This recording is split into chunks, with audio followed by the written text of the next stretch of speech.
Bespoke radio for the masses. Headline edition, July 8, 1947. The Army Air Forces has announced that a flying disc has been found and is now in the possession of the Army. If the game is rigged, change the game. Game changer. I occasionally think how quickly our differences worldwide would vanish if we were facing an alien threat from outside this world. This is Fade to Black with your host, Jimmy Church, on the Game Changer Radio Network and KGRA, the Global Radio Alliance. I need your help to get to the year 1985. You're listening to Fade to Black with Jimmy Church on the Game Changer Network.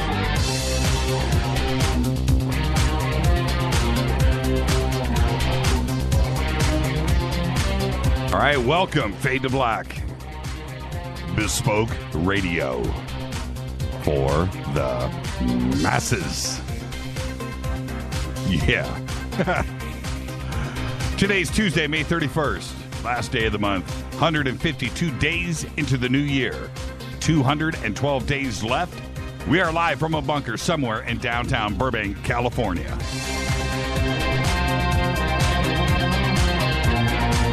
I would like to welcome everybody listening all around the world, all across the United States. Hither and thither, to and fro, back and forth, up and down, east and west, north and south, far and near. This is Fade to Black for KJCR, the Game Changer Network, and KGRA, the planet. I'm your so humble host, Jimmy Church. What's cracking, everybody? Let's do this, man. Fired up. Good coffee, out of breath, barely made it to the studio.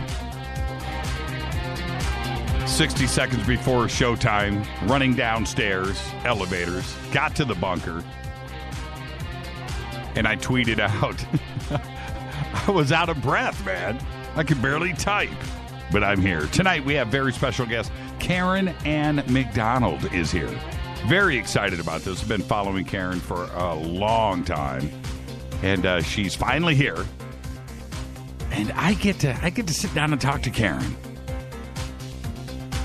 Join us.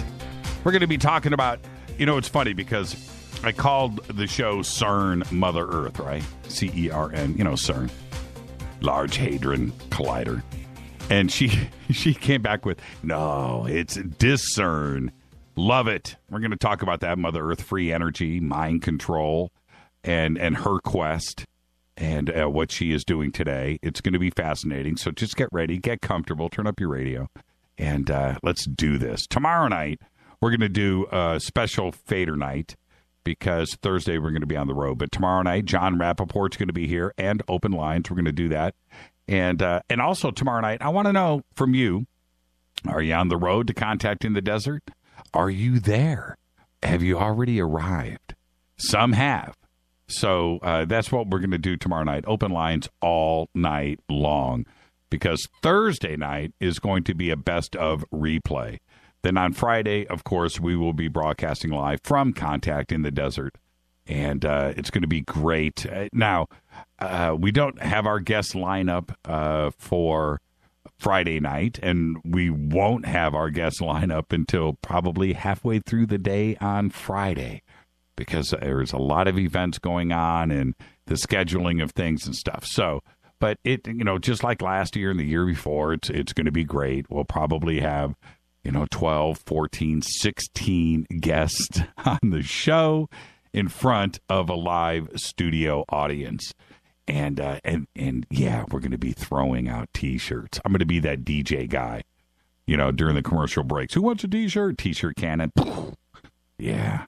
Hey, we should do that. Do we have a T-shirt cannon?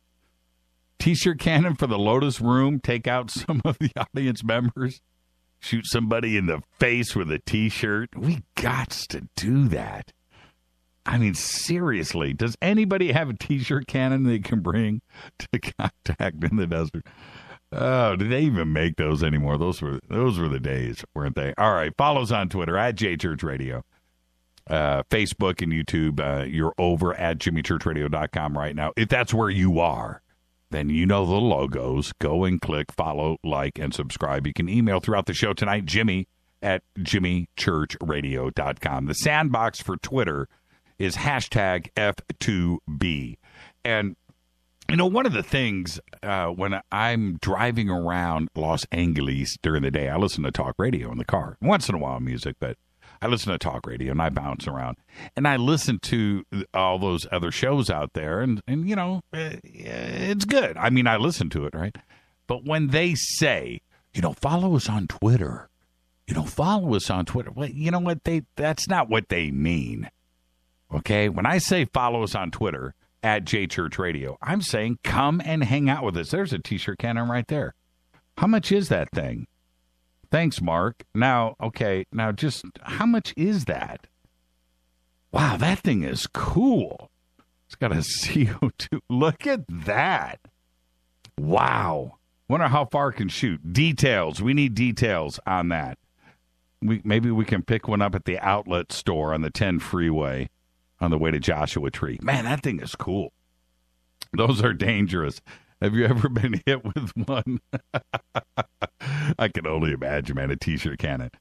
All right. Where was I? Oh, yeah. Twitter's a real deal thing here. So when I say follow us on Twitter and use hashtag F2B, come and hang out, because this is real time and it runs with the show. And we monitor, hang out, conversation, questions. All of that happens in the sandbox in Twitter. And that's what we use Twitter for here. Of course, you can get a hold of me and make comments and stuff like that. That's great. I read everything. I really do. Those other shows, man, they don't care. They don't know what Twitter's all about. They have no idea. They don't deal with technology. They just want to be able to say, hey, you know, I got 5,000 followers on Twitter, man. Well, you know, that's cool and that's good if you hang out with those 5,000 followers. Well, we do. All right, so follow us on Twitter at JChurchRadio. Come and hang out with us. It's really that simple. I'm out of control. What do you mean I'm out of control? I'm out of control. What does that even mean? But you know what? It's going to get a retweet, though. I'll go with that. I'll go with the I'm out of control. Because in a second, I'm about to get out of control. Yeah, I got something to say. Check out our sponsors. And that's how you support the show. This is America. This is the United States of America. That's what we do. Commercials. And you got to deal with it. We're used to it here. Around the world, I don't know. I don't know. Don't know. But here, this is how we run this great country of ours. And right now, Life Change Tea, specials, deals, Fader Knots. Use the promo code Jimmy. When you check out, there's a coupon section. Punch in Jimmy. Free shipping on your order, no matter what you spend. All right? Great specials page. I don't know if Ronnie ran a special for everybody last night. I don't know if that's still active today. But you know what? I know Ronnie. If you go, dude, I just couldn't order last night, man. I was in the hospital with my wife. We were having our baby. Give him some sob story. Put it in the notes. All right?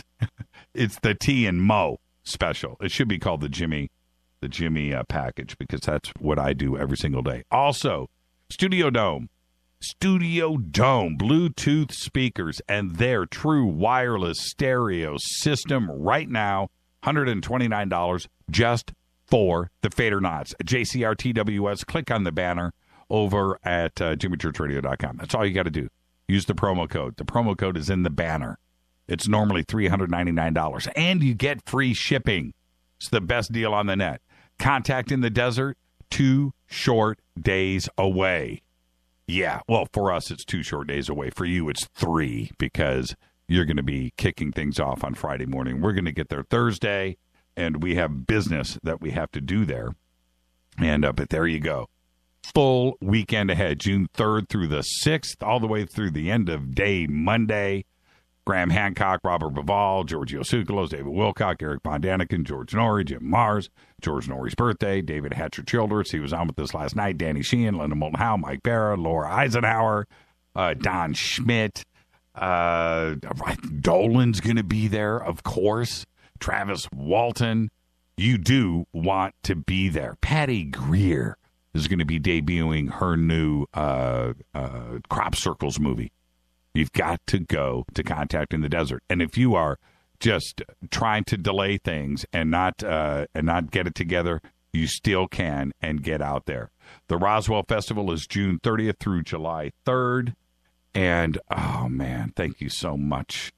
June 30th through July 3rd. Who am I saying thank you to? Rita, your secret is safe with me. Okay. I just had a drive-by. Rita walked into the studio. Now she's walking out, back down the hall to her studio. And then she's going to text me and say, why did you say that over the air? Awareness Life Expo, Crown Plaza Hotel, Sacramento, California, August 13th through the 14th.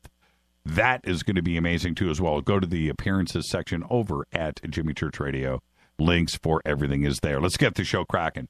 Today, Clint Eastwood is 86 years old. Now, you know, we all love Clint, okay? But one of my favorite actors is Colin Farrell. I said it. And today, he is 40. Alexander. What was that other in Burgess? What was that movie called? In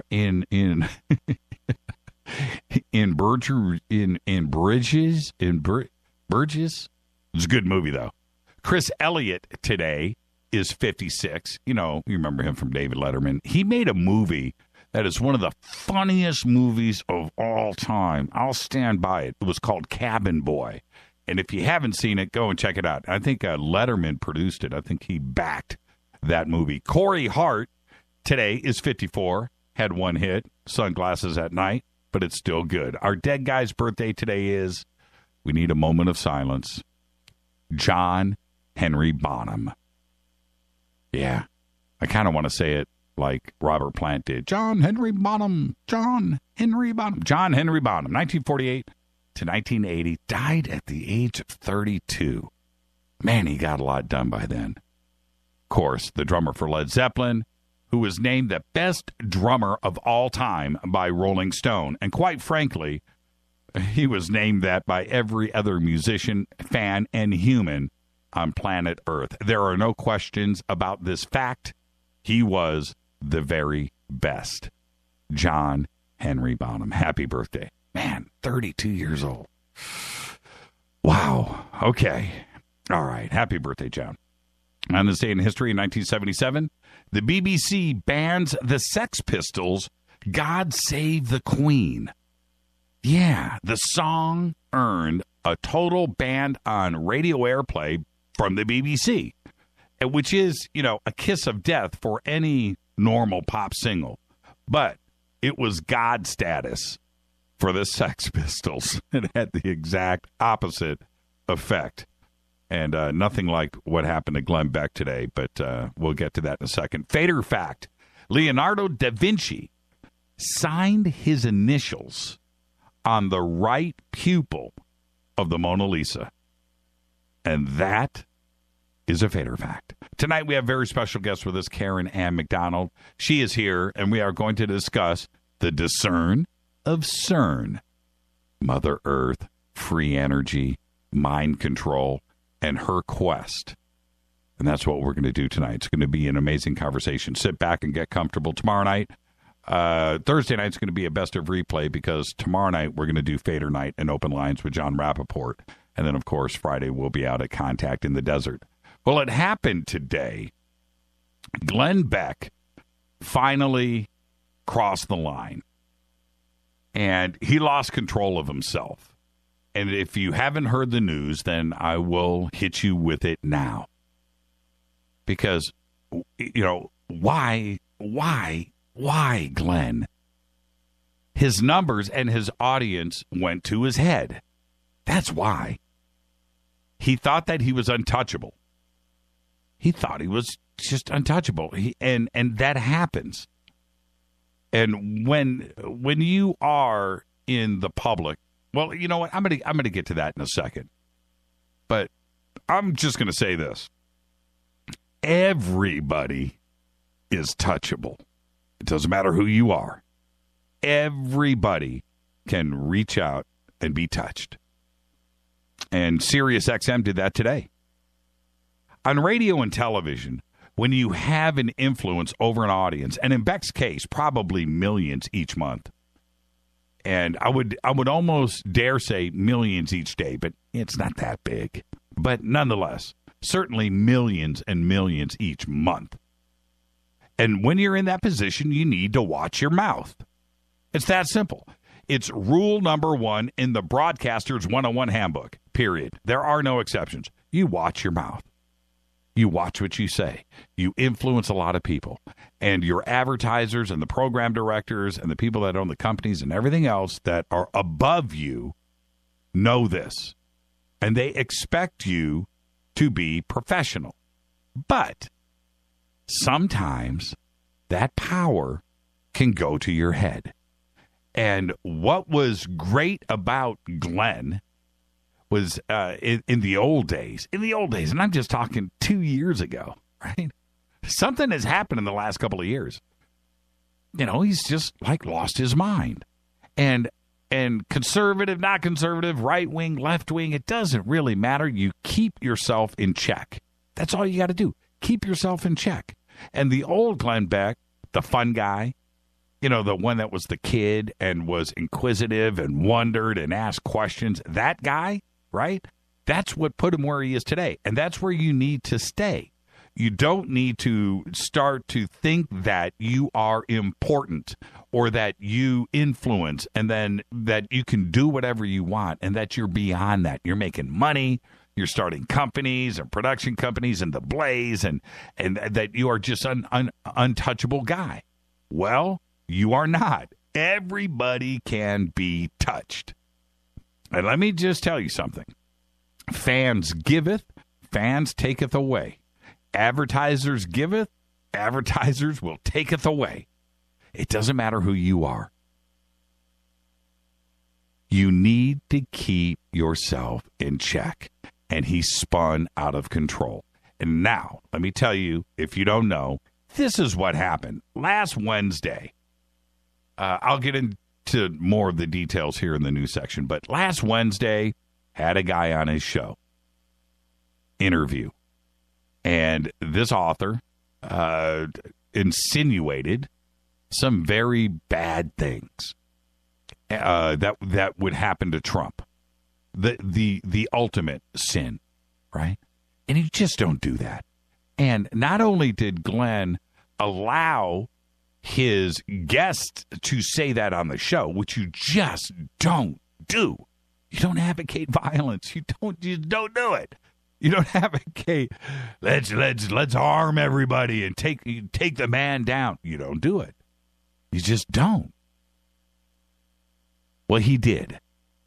And when he allowed his guest to say that, Glenn took it one step further and agreed. And that is the kiss of death. You don't do it. And whatever is going on in his mind, the only reason why Glenn said what he said and lost control of himself is because he didn't think that there would be repercussions, and he thought that it was okay, and that he was Glenn Beck, and that it's okay to do that. And I'm saying this to everybody out there listening. If there's another show host listening to me right now, which there is, don't do it. You can't lose sight of how you got to where you are now. Even the loudest mouthed guys in this country on radio, there's a zone in front of you that you don't go into. You just don't do it. It'll be your last day on the air.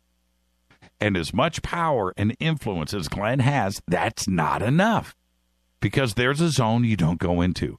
And the most conservative of advertisers, the most conservative of program directors and news directors and vice presidents of company, they're going to stop and go, you know what, check this out. We appreciate the message. We appreciate freedom of speech, but that's taking it a bit too far. We're shutting you down. What do you mean? You can't shut me down. You know what? We control it, man. You are unplugged. Now, the message that Sirius sent to him today is we are suspending you, and we are seriously taking a look at your future with Sirius XM. If you are fitting into what, and that the message is, dude, you're off the air. Is he going to be back? Is he going to have to do a public apology? It's not going to be good enough. You don't do it. That's what's inside of his head. He has spun out of control right now. And the comments and the darkness where he has taken himself, he thinks he is important. And what he has lost sight of is he is not important. It's his guests that are important. It's a message. It's trying to figure out and report. That's what's important. Honestly, Glenn, nobody really cares about your opinion. It's not. It's you getting the opinion out of your guest. And that's where Glenn has taken it too far. He thinks that, and this happens to other show hosts, you take it just a step too far. And you think it's about you. Glenn, it's not about you. And any other show host that's listening to me right now, you've got to hear what I'm saying. There's a zone I don't ever go into on this show. I'm never negative. I don't talk about other people. And in this case, they were dealing with Trump, of all things. It's just stupid. But you just don't do it. Discuss the issues, Glenn. Then you win. And that's how you got to where you are. It's so funny that when show hosts start off their lives and they get on the radio somehow, work their way up. They're an intern, and then whatever, they're a traffic guy, and not traffic reporting traffic, but they've got other jobs inside of radio and broadcast and TV, and then eventually you work your way into getting on the mic, and you don't want to break the rules. You don't. You're excited. You're there. You want to just impress. You want to do your thing. And that's how you make your climb. That's how you attract people and your audience, and they have faith in you. Right?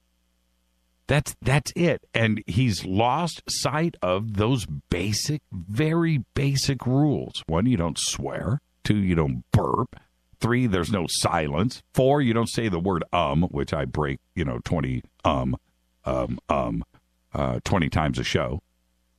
And you don't advocate violence. You don't do it. Sex and drugs, that's kind of gone out the window lately. But that's it.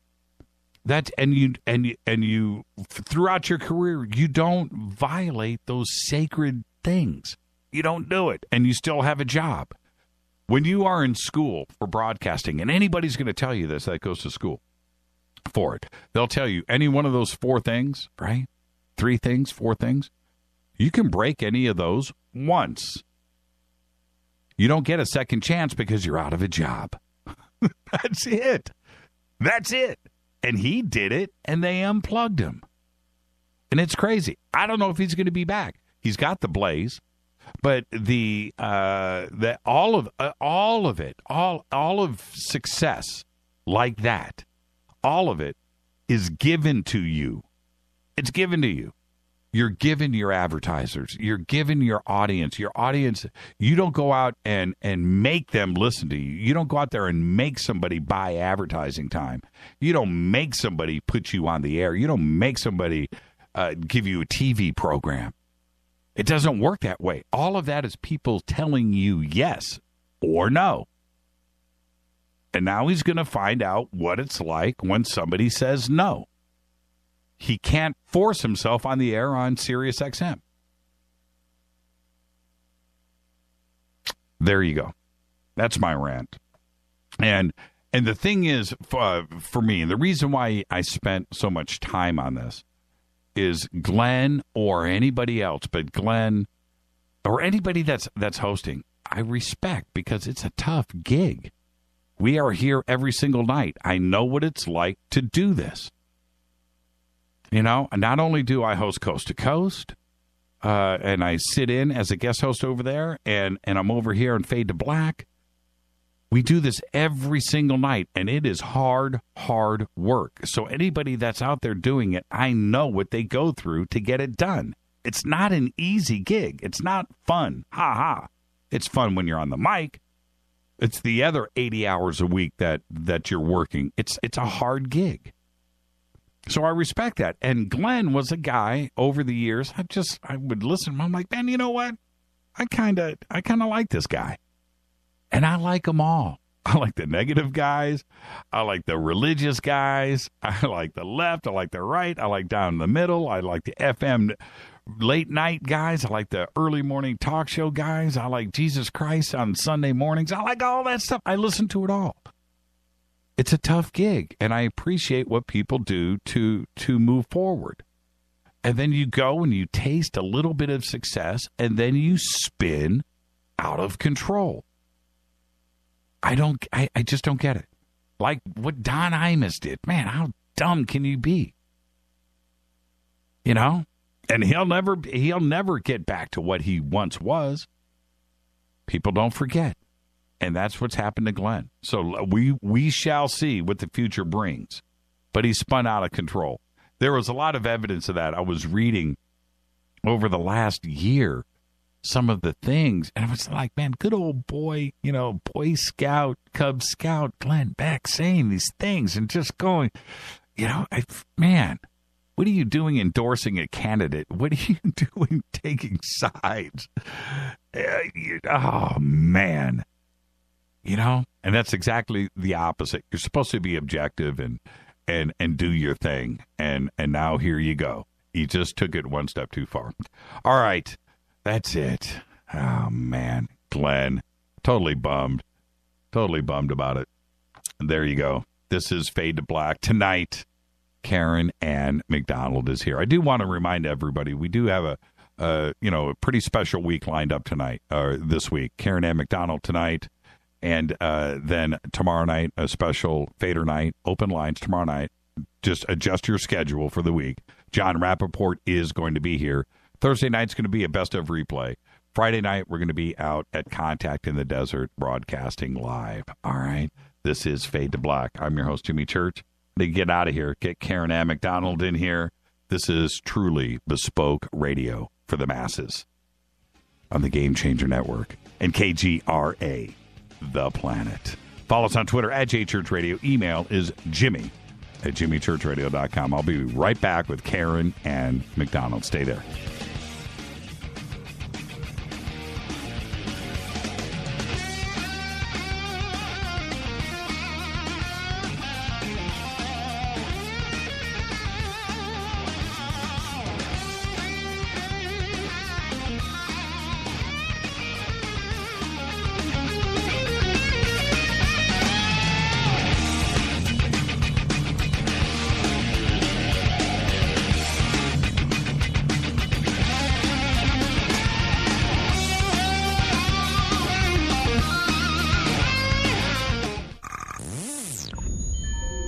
You're listening to Jimmy Church, Fade to Black.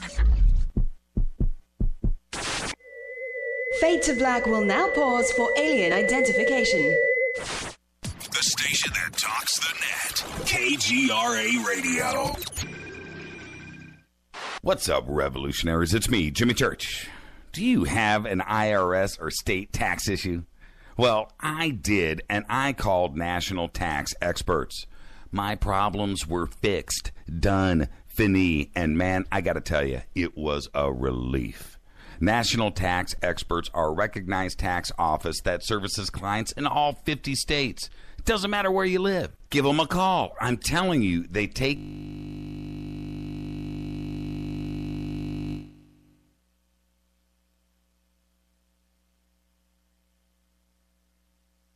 All right, everybody, computers just went down. Just stay right there. Computers just went down. I actually could probably just bring in Karen without intro music or anything else, but things are rebooting. That sounds nasty, doesn't it? And I had to run back into the studio, and I was standing in the hallway. But that's the way it goes. This is Fade to Black. And while, you know what, I'm just going to do that. What a weird way. You know what I'm going to do, though? I'm going to do a different intro, and then we'll do an edit. And when we send this back out, we'll add music and make it all pretty once again. But this is live radio. You got to love it. And that's what I was just talking about. This is live radio. and this is Fade to Black. I'm host Jimmy Church. Let's just go straight to Karen. Karen Ann MacDonald attended the University of Saskatchewan and Kelsey Institutes of Sciences. In 1987, she went on to pursue a full-time career as a registered nurse in the neonatal ICU at the Royal University Hospital and as the Saskatchewan Union of Nurses, SUN. She chaired that advisory committee and as a representative for 15 years. Karen's passionate and diligent pursuit for freedom and peace, activism for the protection of children and all living beings led to numerous eye-opening experiences, court appearances, and pioneering and exposing the illusion of the female and male Illuminati and hidden rulers behind the courts, crown, police, RCMP, governments, and the Vatican to eventual MK Ultra mind controllers and handlers. Tonight, we're going to discuss her research into mind control, the polluting of our planet, CERN, radiation, the Mandela effect, something I've been researching a lot, and free energy. I would like to welcome to Fade to Black for the first time, Karen Ann MacDonald. Karen, good evening. Oh, good evening, Jimmy. Thank you. And thank you for that wonderful intro. And I've been listening here for the last half an hour, really, really enjoying it. And I just want to thank you and all the listeners. So that's fun to speak in truth and that we can speak freely now and in peace, the original laws of the land. So thank you for your kindness and your invitation and your understanding. So let us do it. Let's do it now. Yeah, absolutely. And normally, Karen, I'm not that angry during my rant, but you know, just sometimes when, as you have experienced, there's freedom of speech that we enjoy, right? And the freedom to speak our minds and write and record and play and television and radio and the internet. And that is a freedom that we really, really enjoy here. It's not that way around the world. But then when you go and you cross a line into negativity, I think it just sends the wrong message. And I'm just angry about that. I just never do that on this show. Just talk negative. I just don't do it. I think people pick up on negativity. And if you're spreading negativity, or if you are someone that is not truthful, and we're going to get into that, some of your research about this too as well. If you're not truthful and honest, you carry a bad aura and you've got luggage hanging off of you, right? and absolutely. And people pick up on that. Mm-hmm. Yep. Yeah, absolutely. Now, and one of the things I just want to add too is that, if I may, is that when we talk about, being in peace and that's really sharing, and that's what we call without engaging or intercoursing into commerce or money. So that's really what the peace is. And that's what people are coming to learn and to understand too. A lot of people assume that, being peaceful is all woo-woo, but, or all roses. But in actuality, it is about a set of standards, ethics, morals, being in honor. And really, that's what it is. It's about sharing our, as people think, community. And that is called the law of the gift. So I really want to thank you for that understanding. It's imperative that we are able to relay this kind of information, because it's always been that way, and it's always going to be that way. It's just really bringing back to people's memory or remembrance, and that's part of what that mind control is. And, when you talked about CERN, I said it's actually the gift of discernment, or, and I do have to apologize. I know the audio may be out a little bit. I've been a previous radio show host myself, but I'm actually out camping, with the teepee out back here. So I didn't exactly come with my headset. So you'll have to forgive us a little bit. No, you sound great, by the way. And Karen did send us pictures of herself next to the teepee outside. She is literally camping right now. But it sounds like you're right here in the studio, so it's great. Now, I also want the audience to know that I've been trying to get Karen on the show for quite a long time. And then I got this surprise email from her the other day going, hey, I got this last year. And it was so funny. I got so excited, and I reached out to you right away. But we've been trying to put this show together for a long time, but we're finally here. So now... Let's kind of, I actually want to start here with you, because to go to school and to become a registered nurse, and your journey was, I think, going in one direction, and then you took a left-hand turn or right-hand turn, depending on which direction you're heading in. And what happened back then? Was there something that happened in your life that you decided to just and head off into consciousness and health and world events? Yeah, actually, it was my children actually that did that, Jimmy. In 1987, my children started making disclosures about sexual molestation to me. And I was a registered nurse at the time in what you call Saskatoon. We would call near the Cree Nations or whatever in that area.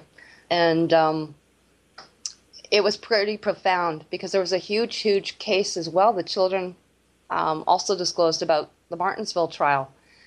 And that was really swept right under the rug. And so theirs went forward into the courts, and mine, if you can imagine, was actually sealed up. And they put a news media blackout.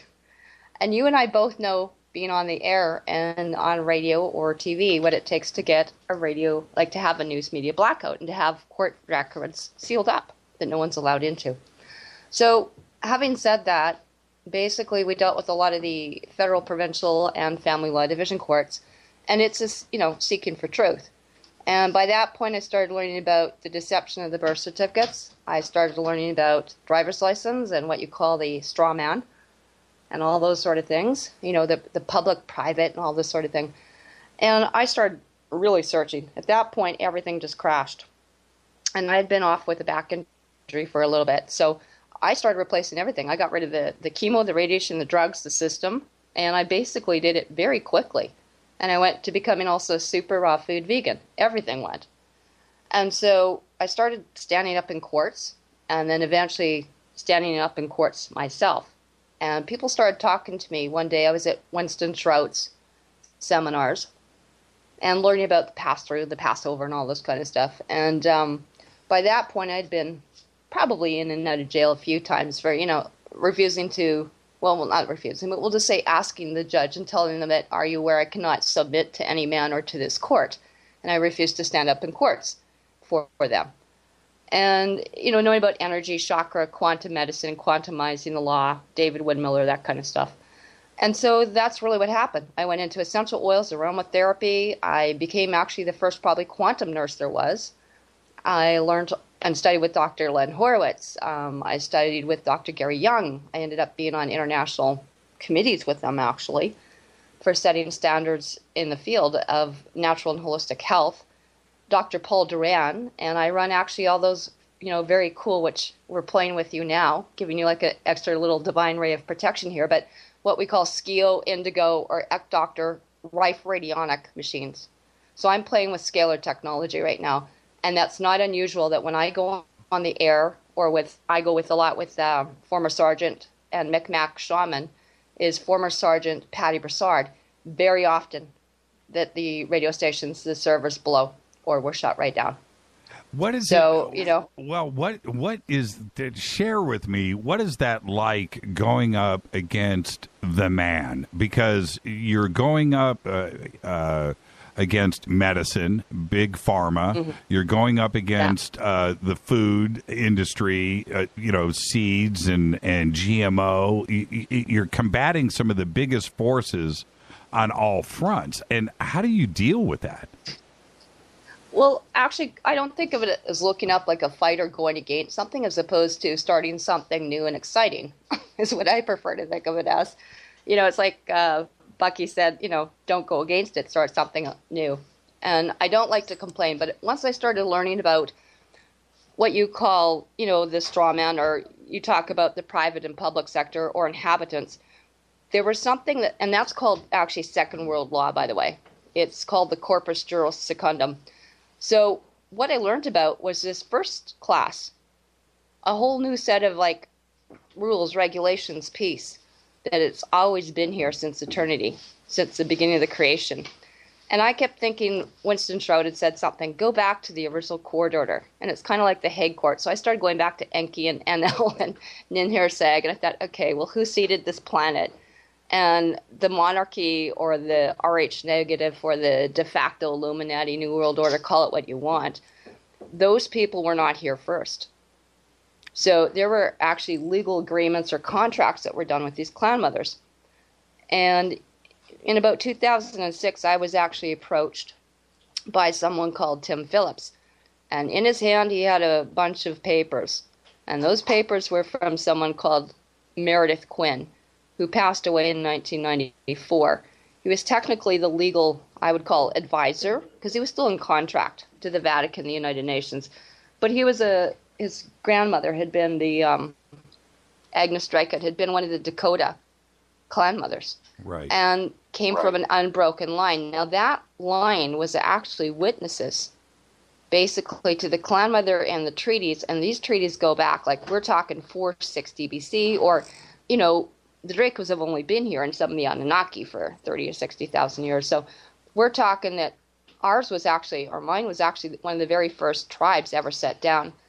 And I want people to be very clear about this. There were 13 bloodlines or nations. The Illuminati's basically faked their own thing. But the original 13 are still here. And so 3 of them are red, which, you know, may have held what we call peace pipes or canes of authority or wampum belts, which are really almost like marriage kind of covenants or, you know, that kind of thing, treaties. And the treaties of a nation, and by the way, a nation is defined only in their international realms as being run by a clan mother, not a country, not a bank account, not anything. So that was really interesting learning about that. So I got these 1,200 pages, which are now being put up again by myself. And you can go, anyone can research this. It's called Tribal Laws Meredith Quinn. And I just noticed Roger Nelson, I just got an email back today. We're putting a Google Dropbox up, and anyone can access those documents. And so what happened is that I went through these documents, and Jimmy, I tell you, it was like putting the Bible back together. Right. I put them into, like, it took me, there's 250 some what you call pictures of facsimiles, from the Garden of Eden to the pole shift to the processional to the time alignment to the 666. There are tribal, and it's based, again, also on natal charts as well for people. And whether people called it the Hopi prophecies or the end times or the revelations, we're all virtually saying the same thing. And so I went on this cute little journey. I started meeting people like protectors of the sacred sites and medicine wheels, and then I found out that was actually the international law. And we're talking agreements that also had to do with the ETs or extraterrestrials. So in pops, you know, different people like Rob Nicholson, who's a protector of sacred sites and stargates. And so I was out in the interior. So I arrived in what they call Kamloops in the Secwepemc Nation. So I don't use the jurisdiction of British Columbia myself. And a lot of people think there are there. But in those areas, they've got, again, what you call flags. And those were the covenants, also based on people's what you call, and they would call sometimes totem poles, but you would call your coat of arms and DNA. So everyone comes off one of those tribes. And I just happened to, with the white Anglos, so that's why I said, what's your, like, you know, what's your mom's maiden? What's she called? Right. You know, it's not Jimmy Church. It's actually you come through your mother, right? That's right. That's right. And well, you're not going to disagree. I don't think any man can disagree with that part. But what happens, even in vitro, you're still covered and still carried by a woman. And what happens is that mother's lineage, mother begat, mother was really the genes of Isis, Genesis. And they talk whether it's the Palladian, the 7 sisters, or the 7 little girls, or Snow White and the 7 dwarfs, however it was kind of handled down to us. Mine, in particular, would have been what they call, you know, white tribes may have had Noah's Ark, was actually that covenant. It may have been the Cleopatra tribes, and all this stuff goes way back before Stonehenge and way before the pyramids. And we also called it, some people called it the Eagle Bull Treaty. There are a lot of things people have called it, Solomon's Seal for all the blacks, Arabs, and Israelites, or Palladium of Troy. But a lot of people assume those women were queens, but in fact, or in truth, were actually clan mothers. And so, lo and behold, they came to me and they said, you realize you're the clan mother and you're one of the last ones left. And you got this cute little tartan and a couple swords. And I thought it was really funny initially. And then I realized it got funnier because it really was true. And so anyone can trace it. And you can go, anyone to trace their actual DNA. And by the way, I'm AB positive, so I'm tribal. I'm not an Rh negative. That means that you have alien bloodline. Right. You're not of the mammalian Rh rhesus factor. And not only that, they're not supposed to be here. And those gain legal contracts that were signed with the draconian, like Queen Elizabeth and the Tudor group, that ended. And not only did it end before 2012, that's why with Project Looking Glass, or actually it's the Aztec calendar, it's not the Mayan, but they couldn't see beyond 2012. And so I put in a proclamation that went into the inner city of London and was hand-delivered to the Postmaster General, Paul, and it was also handed in by hand in the Amsterdam Hague Court. And that proclamation, anyone can view. They can go to Facebook, to Ann MacDonald, and they can see that proclamation themselves. So when I actually introduce myself, instead of Your Royal Highness, it's technically Your Grace. Karen Ann, and I present myself as Lusic Zachuk is my mother's side, and my patrilineal side would be Baron Mackenzie MacDonald's. So that we know who we are, and we're trying to see how we actually are related. And those also have, each one of them, standing coat of arms. So anyone can trace their DNA and through their mother's side. So it's kind of, instead of a paternity test, it's like a maternity test, but all the way back. And you can trace the journey or the migration or the haploid groups. And so people could just get their own swabs called an MT, like mitochondrial is what it's short for, DNA test. So anyone can do a spit test, send it off, and actually find out, kind of like your ancestry.com, and see what you do. But there's a lot of this on YouTube. And so that's what we really encourage people to do, because people have to know who they are. And in order to have their rights reestablished and not be considered to be enemies to the nation, then you need to know who you are. And it's really sad when the governments these days seem to know more about people than they do. And then once you get it and find out who you are, that's when I started establishing what we could do. And so when you came into that, we ditched that. I set up my own natural health center. And my children to this day are still mind controlled, just absolutely brainwashed. And I see that time after time after time. So when I move into some of the red tribes with some of our local friends here too, where I am, it's irregardless. It doesn't matter what the color of your skin is, because you could have someone from the White Bear Clan, which I am, but you could have a Bear Clan member that's actually looks yellow, black, red, or white. Doesn't matter. And that's tribal. That's not white race. Having said, you've got people that can shapeshift or, like I said, clone into things now. Or you're starting to see hybrid stuff. So right now it's just a matter of, there's actually over a couple hundred actually blood types, if you can imagine, rare blood types you can go to. And they actually have one coded for Area 51. So, I mean, we've got a whole bunch of literally half-bred alien cloning. We don't know what they are anywhere running around. To me, there's no borders. It's Canada and the States. I mean, we got a mess here. Right. How did Buckingham Palace and The Hague react to the proclamation? Actually, really, really well. They bugged Elizabeth out, and they moved her to apparently the deep underground military base at Denver, so she's closer to you. Interesting.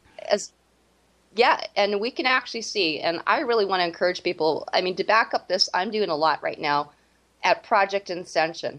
Andrew Mallet has basically dedicated his whole life to, what I'm doing, Patty Broussard, and also I'm going to add into the mix is Sergeant Daniel Brad McMullen III, that is U.S. Air Force, and we'll just say unacknowledged black projects.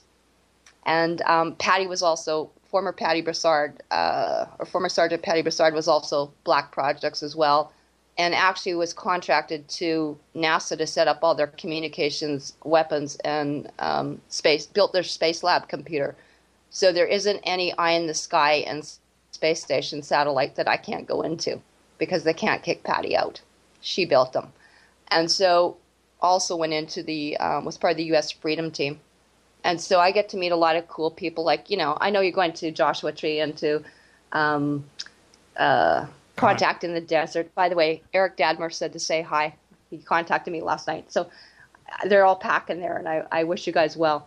But, I've done the Alchemy event and in 5D too. So I know there's a lot of stuff going on. But, I get to hang with people, let's say, like Captain Randy Kramer and Captain Max Steele. So, I'm quite well aware of what's going on. And like right now, we've got an awful thing that just happened. We know it was a cold fire fusion that actually set up Fort McMurray up here. And I'm going to tell you, it's only probably about 600 kilometers away. We got hazed out in Saskatoon. We got hazed out here. And there is a yellow, almost like cornflakes, dusting everything. It's all over the water. And it looks like a sodium sulfur is what Patty and Dan can maybe see what we can do. It won't burn because whatever it was, the accelerant burnt off already. But all the water's up here, and I'm hanging out, like near the Atiki Coop Reserve and Big River Reserve and all sorts of different things, Muskeg Reserve right now, dealing with the local tribal people here. And this has contaminated all the waters right now, wildlife and everything. And so I've come out here, there's absolutely no water, none. I went out into the reserve, and even what they had bottled was fluoridated. So we questioned about the things about the mind control and the GMO. And like you said, it's not about doing that. So I went up and I talked to the guy that was the delivery guy. I said, I want to know what this is. I want to know why this is happening. And so we spent the last 5 days looking for spring water out here, which I'm happy to report we have. Well, I want to get back. Water. Yeah, I want to get back to the Fort McMurray stuff because I did see some of the images that you posted about that. I have specific questions. I want to jump back and say really quick that a couple of years ago when I started to see some of your stuff, which I watched as much of it as I could, and when you were introduced as Your Grace, right, I was like, wait, whoa, that's intimidating, right? And I'm really glad that you explained the Your Grace part to our audience tonight. And I didn't want to start off with that tonight because they might have just been confused or wondered about it. So thank you for explaining all of that. And now I'm almost embarrassed that I didn't say Your Grace. But okay, now let's get back to. Well, I want the audience to understand where all of that is coming from and why I neglected or chose not to start off the show with that. Now, over to Fort McMurray. We have a very large Canadian audience. And by the way, I've been to Saskatoon, beautiful city. Really? Oh, yeah, absolutely. Yeah. I grew up there. I've been to there. We just came out. I've been to Regina too. Ooh. I've been all over Canada. If I drop Saskatoon and Regina in one sentence, you know I'm for real. Yeah, I've been to Canada. Yeah, love it. I can hear you. But the Fort McMurray, we have a large Canadian audience, and we've been reporting on it quite a bit, and it was an extraordinary thing for that city to go through, and that many people. And then I started to hear some strange reports, through some of my backdoor channels. And then your stuff started to pop out. Now, your images that you have of the water that you just posted, can you tell the audience about that and what we are looking at on those images? Yeah, and I please encourage everyone to go to. My Ann MacDonald is full, but I post them on both. There's still one or two left. The newest one is Ann MacDonald on Facebook, and you'll just see me with a kind of purple fuchsia head cover and under the veil. Yeah, the links, everybody. The links for that are at jimmychurchradio.com. Just click, it'll take you straight there. Go ahead, Karen. Great, because those images we took, and I'm really grateful to my girlfriend Lorette and Tim and all the different people up here that have been assisting me. We actually went out, and that's actually from the rain barrel, but we can actually see those flakes all around the ground when I first arrived up here. And we noticed the haze initially in Saskatoon. And, of course, I know they're burning not only there, and I just want to bring it to your attention. I was just down east, actually, as well, in the Ottawa area, Kempville and Brockville. I moved into also what was called the Kenora area, which is known as the Anishinaabe, right by Winnipeg. And I'm going to let you know that there's one going there, too. And it seems wherever I went, Justin Trudeau went. And wherever that we went, there was a fire that occurred. So there's very strange just making connections, okay? Winnipeg and stuff like that. There's also a crack coming down, which Patty and Dan and I have revealed through that on Project Ascension that looks like the new Madrid fault line. There's one coming right up through the Dakotas, right under Winnipeg. Okay, so that may dump all the Great Lakes right into Lake Winnipeg, and we're going to have a mess, which is coming right behind and below Regina. Having said that, now we've got this, we'll just say unidentified accelerant that is looking like cornflakes and like Lister, like if this is what I think it is, it's a cytotonic, basically, and basically can affect the nervous system and exacerbate all sorts of diseases and contaminate everything. So that's what it looks like out here. It's disgusting. And so my thing is to get not only for myself and my children, but also for everyone out here, clean and healthy water to drink, and also to get them and identify what clean and healthy superfoods are. Because right now, between that and Fukushima, we actually have radioactive material here, and virtually the first 15 feet of this planet is radioactive. And of course, I only do superfoods and heirloom seeds. That having been said, it's goji berries, rock cacao, spring water, anything that's, below that water table is healthy still. And even organics with a sticker number 9. I mean, gosh forbid, most people can't read a sticker. So there's no food and there's no water out here until we bring it in. That sounds catastrophic. I mean, what are you guys doing? Well, that's one of the things is educating the people. So you can't plant anything in the ground here. And that's even for where you are, because I happen to know what the radiation levels are out there. I do that quite often. We do surveillances, and get things that is not available to the general public. So Patty, Dan, and I have been actually putting our necks out and getting people as well to assist us to get this information out to what you call the public sector and bypass, all government regulations that way, because they don't apply to me. And I'll make that very clear. I'm outside the jurisdiction, so I'm not in the countries. And so having said that, and Patty and those guys, because military still adheres to tribal law, which means they still respect the Klan Mothers.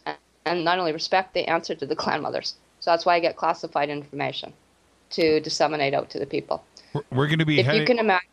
We're going to be heading to a break here in just about 1 minute. And so I just wanted to address one thing before we do that, and we'll follow up after the break, which is, why is it with Fukushima that mass media and the governments around the world refuse to comment, warn us in any way about what the realities are of Fukushima? It's a total media blackout. Yeah, it is. And just like Fort Mac, as you're following too, and I was in the media myself too, is that anyone going in there has to sign a notice of non-disclosure. That means anyone going in there that's being flown in cannot actually report the truth, and it gets censored. So much for speaking in truth these days out there. And that's happening everywhere. And it's the women that need to actually step up and get educated and get their rights back and get empowered and start learning about tribal law, because that's actually where it's at right now.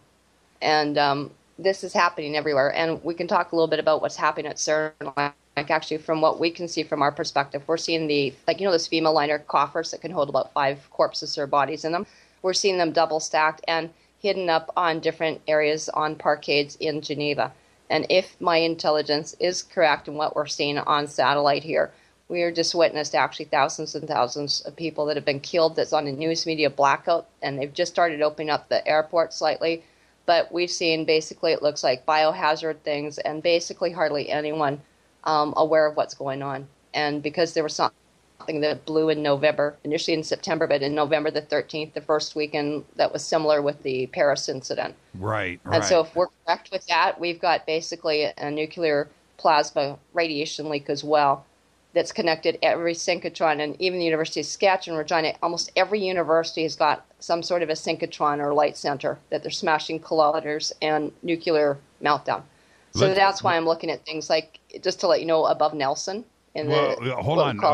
I got to take a break right here. So we'll pick that up on the backside. Our guest tonight, Karen Ann MacDonald. It's going to be a very compelling conversation. Get comfortable. We've just gotten started. This is Fade to Black. I'm your host, Jimmy Church. More with Karen right after this break. Stay with us.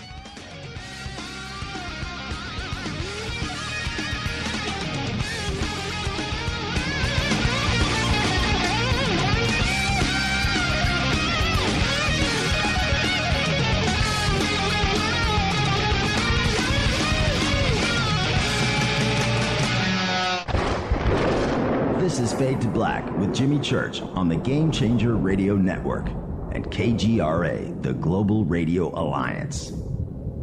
The station that talks the net. KGRA Radio. Hello, I'm Katie Lee, and you're listening to my main man, Jimmy Church, on jimmychurchradio.com. Hi, this is Ray Hobbs here, repping the planet, and you're listening to my good friend, Jimmy Church, Fade to Black, on the Game Changer Network and the KGRA Digital Broadcast Station. What would your life be like if you woke up each morning with new vitality, feeling better than you have in years, and you noticed a difference in your sleeping patterns, blood sugar levels, and had a sense of well-being overall? There's something that is changing thousands of people's lives, and you could be one of them. It's called Heart and Body Extract. Sharon Harris, co-creator of Heart and Body Extract, talks about the positive effects of this product. What happens with the formula Heart and Body Extract is it's giving the body the necessary vitamins, minerals, amino acids, enzymes, and phytonutrients so the body will heal itself.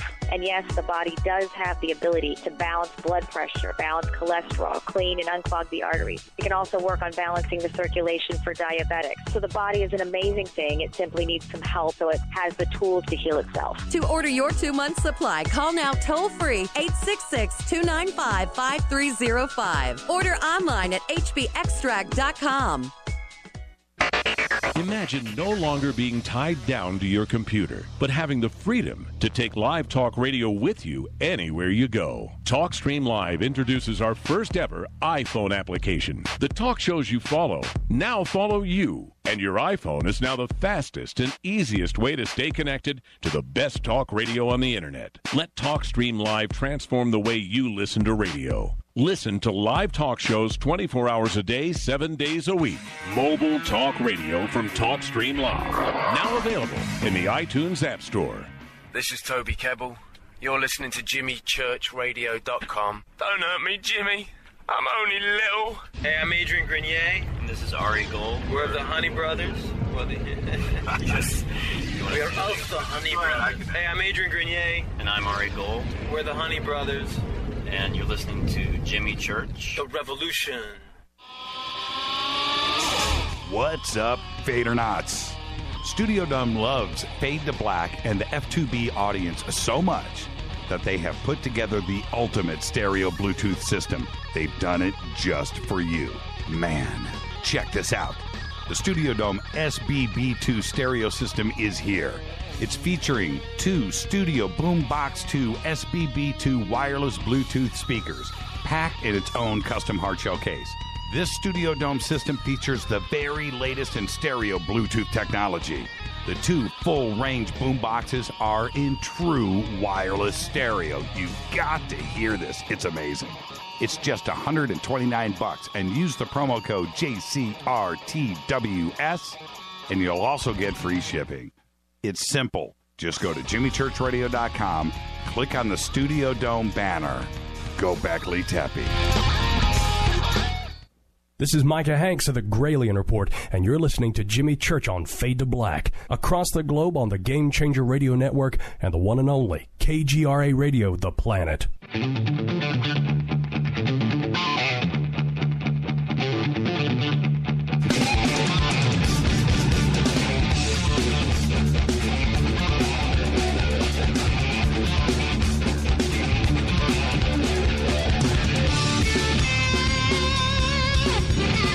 Welcome back to Fade to Black.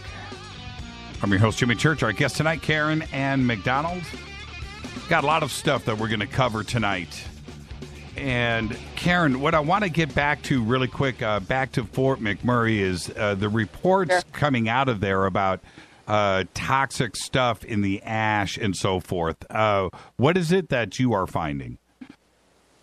Well, we definitely have got this toxic ash, and I mean, it's not a little bit of soot. We're talking that some of these are several millimeters, as you can see on my Facebook. And they look like cornflakes, but they're not breaking down. And we actually had another, geoengineered chemtrail rain or something that dropped on 3 days ago. And when I went to shake the actual blades of grass and the actual plants up here, it didn't leave. So you can imagine shaking a plant back and forth 3, 4, 5 times, and whatever it was, glued substance was still on, penetrating. So we know there's something here. What it actually is, the closest we could identify is, I sent some of the pictures right away to former Sergeant Patty Bassard and also to Sergeant Daniel Brad McMullen. and it looks like it's some sort of a sulfur dioxide possibly, and sodium sulfur dioxide. So we're looking at that right now, and if it is, it's a sodium.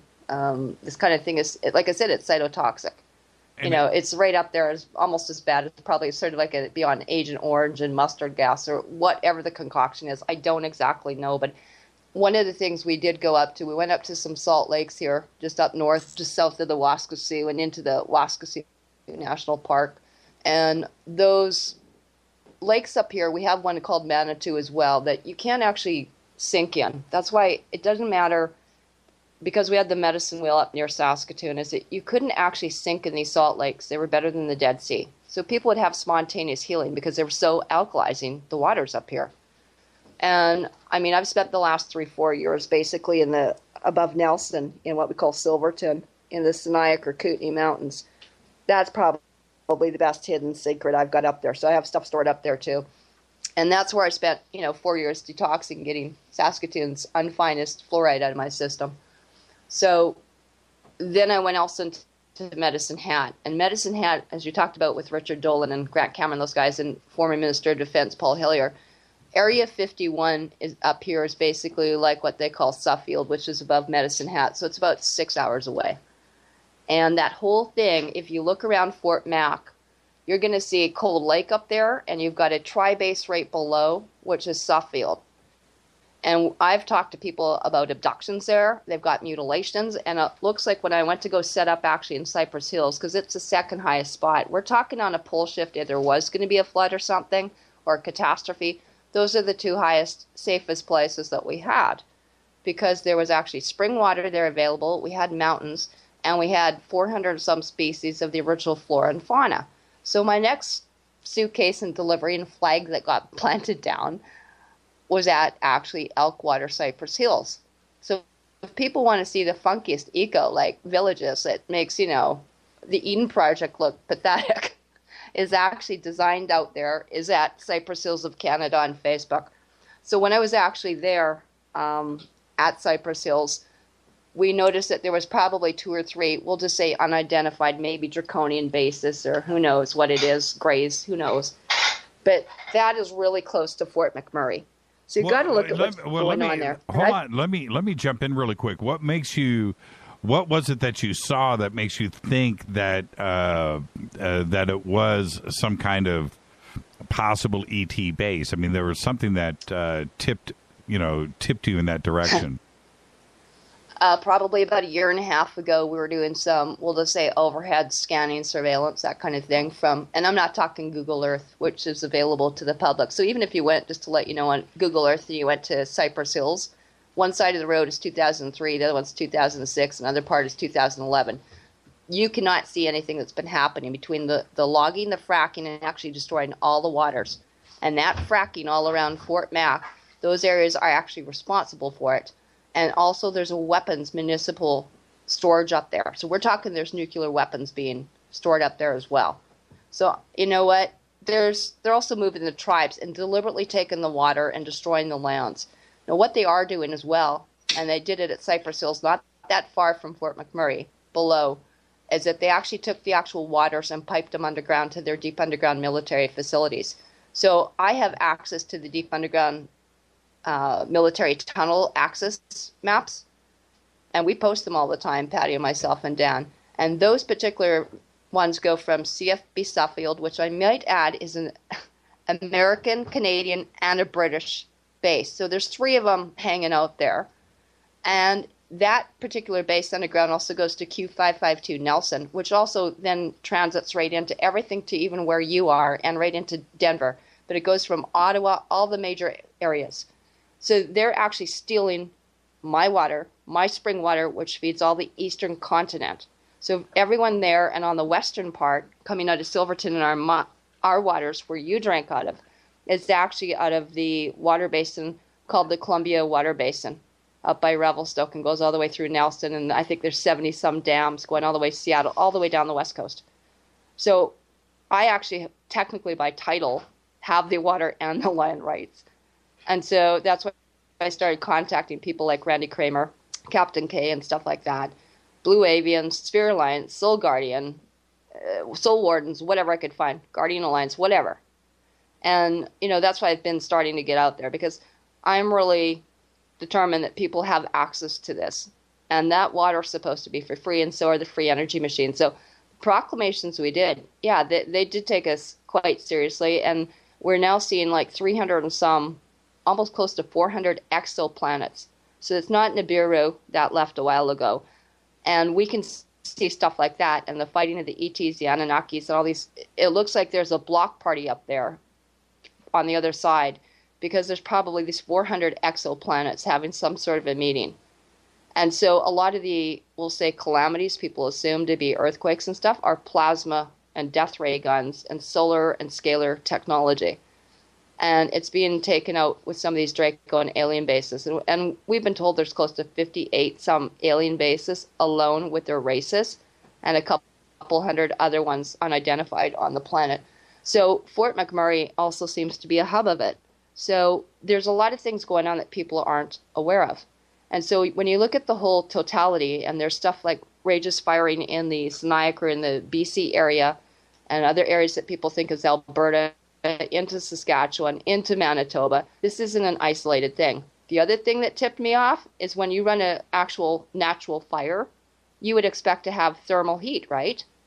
Right. If you look at the thermal imaging that Patty was able to obtain using the satellites, on the satellite eye, there's no thermal imaging. So that means it's a cold fusion burn. Interesting. So, is there a lot of sightings? Are there things in the sky too in that area? You bet. We've got, even here at Sandy Lake, we got UFOs apparently going out of there. We have them at Slocan Lake, and there's a lot of stuff. Well, the funny part would be south of Calgary. They got a thing called Vulcan with Spock there, but that's the whole Star Trek thing. But yeah, absolutely. Abductions. You've got UFOs. We've got crop circles. We got Sasquatch reports. I'm just talking to people even around in this area. It's happening everywhere.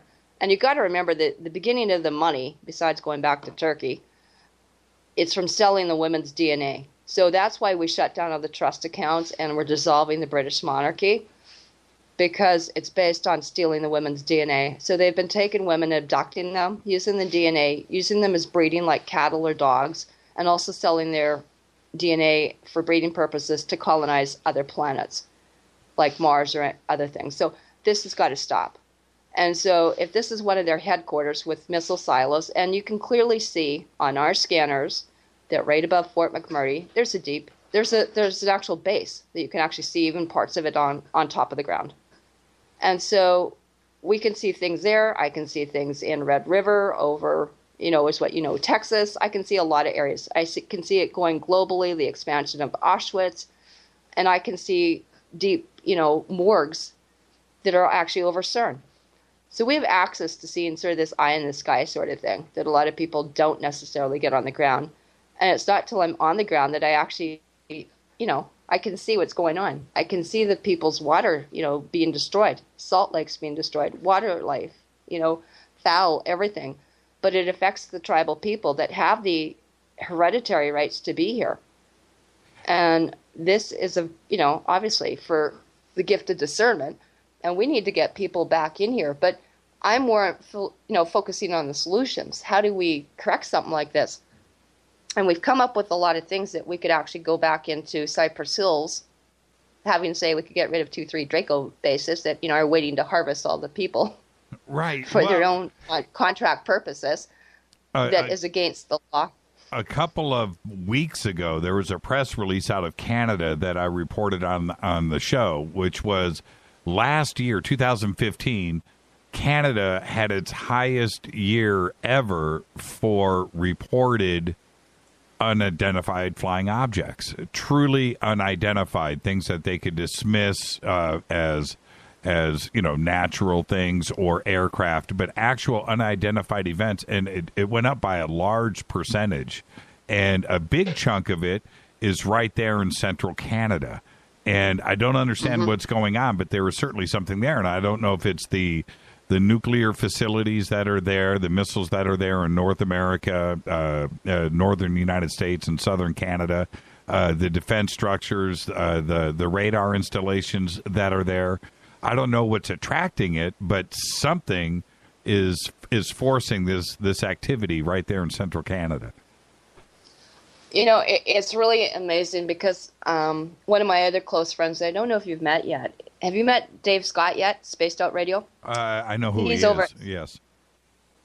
Yeah, so I was doing some stuff. In fact, if I have to go back on the air, I think we'll be joining those guys. We'll just see. But I know you do this, and I could appreciate you guys do this every night or several times a week, but once a week was enough for me at one point. But what happens is that this area is well known because it was one of the sacred places with the tribal things. And when you go back into a pole shift, which we do go, through those every few thousand years and stuff, is that the North Pole is going to reset up at Tagish Lake. And so things are not going to be, what people are used to.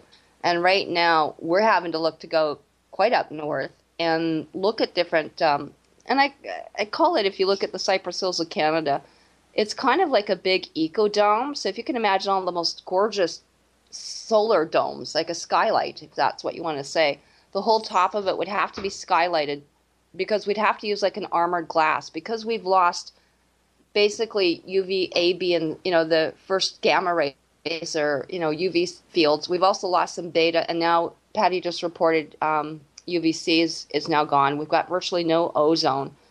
And there's great documentations at Project Ascension on YouTube.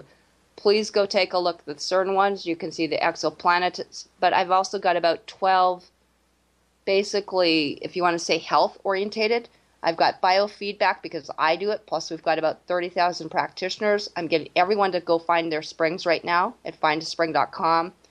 I am getting everyone on baking soda, untreated, and taking a teaspoon of that twice a day with some water, with some Himalayan salt soleil, and also with a little bit of either molasses or something. So kind of combining that cancer cure with what we call the master cleanser and getting them on aromatherapy oils right away. And of course, my favorite subject is colon hydrotherapy. If you didn't know that, I have about 80 modalities. So from Reiki Master to remote viewing to iridology to traditional Chinese medicine now to Ayurvedic medicine to biowarfare to scalar technology, radionics, rife or gone.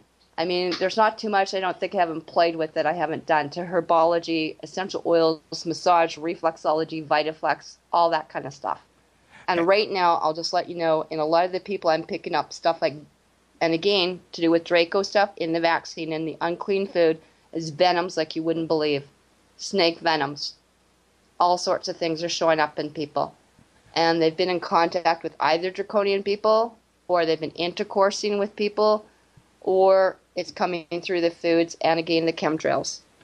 So this is of great concern. And so in this area for magnitude, we've got some incredible, and they're not legends. I've got reports of actual people disappearing. So I've been talking to the different people. Like, it's not just, as you call First Nations, the very first tribe on this planet that got set down. And Patty shows it very clearly on Who Are We and the different things on Project Ascension's YouTubes. We were the first one set down. So I'm one of the few and one of the last clan mothers there is. What about, well, when we speak about all of this, what about insects? Have you noticed a change in the amount of insects and butterflies and just bugs in general? Wildlife itself is decreasing. So if you want to talk about it, we've got everyone basically going to not quite, very much what we call raw food vegan. So if you go to Nouveau Raw or rawamazing.com, you'll see people like Marcus Rothkrantz, Brian Clements at Hippocrates Institute, Garrison's, everything we're going that way. And the wildlife, again, is infected. So if people don't start moving vegan, we are seeing them infected with viruses, bacteria. They are mutated. They're radioactive. You got to remember, everything on the ground, including the cigarettes and stuff, is totally radioactive right now. So if you just don't start looking at these superfoods, like I said, Dr. Robert Kassar, kind of David Wolf, a lot of these people, we're not just talking out the side. It's because we're taking foods that are down, bringing up the ormus-rich or monatomic-rich foods and spring water from into the aquifers.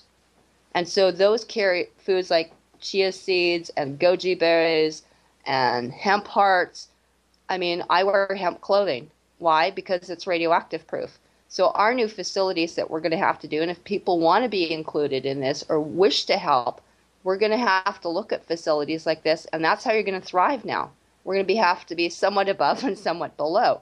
So we need to have these special, radioactive proof kind of homes, eco-villages, hempcrete. We have to have special crystals that Patty's aware of, and we've got developed in the walls, kind of like being in an Oregon generator / Faraday cage, because otherwise you won't repair. And because of the damage that's been done, we used to have a triple-strand DNA. And through vaccines and everything else that they've done to alter all the people's DNA and injected the cancer virus and injected the diabetes and injected all this stuff, it split everyone's DNA to 2-strand. And so there is a substance called Solmac. Have you heard of that? Yes. Okay, so Solmac is available at soccerbit.com. And it tastes kind of like salty licorice because they kind of made it illegal here. But we can get it in a powder form now. I've got the links to that. And also at Soccerbit, it's SOCKERBIT. And that's, I think they got an LA and New York one. And we actually advertised it so much they actually sold out of it. We blew everything out of the New York stores. But once you get on this, it starts the repair. So Solmac is like that little ET, like Alf. He was from Solmac. Right. So we're all becoming like elves, not alien life forms. But what it does, I've noticed a huge difference. I've been on it a month, and my energy is going through the roof. What I have noticed since I have been here too, the change in the wildlife. There, like I said, the animals are reporting with viruses and bacteria, mutations. The people uptaking them, I'm finding that same substance in them. I'm seeing a lot of listeria and stuff jumping from animals to people. So it's a form of GMO, but transhumanization, even just to do it. And from a vegan's point of view, if you're eating animals, you're considered to be satanic, practicing. That's the same thing as the blood sacrifice that everyone's complaining about with the Dracos and the Greys. And it's actually within the actual food system now. And you're seeing the recombinant DNA of actually the killing of children. I mean, we know this goes on. And not only is the wildlife being affected, I've been in areas where, you don't see any butterflies hardly or anything like that. At least I still see that up here a bit. And unfortunately, or whatever, I see way too many mosquitoes up here these days. But, in different areas, you can go in and we can't find mushrooms anymore. And you can't find bees anymore. But up here I've seen actually still a fair decent amount of wildlife that haven't seen in some of the other nations on my journeys and tours here. So that's really, really important. But right now, with that combined substance in the water, it's going to be totally toxic. Well, what do we do? What do we do about the topsoil? And what I'm referring to is, with a situation like Fukushima and what is in the rain and everything else. I mean, isn't all of the soil all over it's after 2,000 nuclear tests and everything else? Isn't everything radioactive? And how do you avoid that? Vegan or not, it doesn't matter. You can have the best seeds in the world, but if you're growing it in radioactive dirt, what's the use? Ready. So you ready for the solution to that pollution? Yes, I am. Okay. All right, you got to come up here and come visit. I'm telling you, Jimmy. Anyway, what it is I actually found something even for people they can do right now. And one thing is I investigated someone called Tim Blanks, and he put together the FPOT Center. And it's basically indoor vertical gardening. So they have something called tower gardens. And so tower gardens are actually run, and you could put spring water within it, 5 gallons, and it's got basically a saline mineral solution. And you can, with grow lights, basically it's a real clean form of aeroponics / hydro waterponics. And within 3 weeks, you can actually be growing your own garden. So not just all summer, but every 2 to 3 weeks have a rotational crop. So I have that already ordered and up here. So I've got the Salmaic coming to Saskatoon and different areas now and for people internationally. I've got the garden tower started, which I started in Medicine Hat doing that. And so that takes care of the food supply.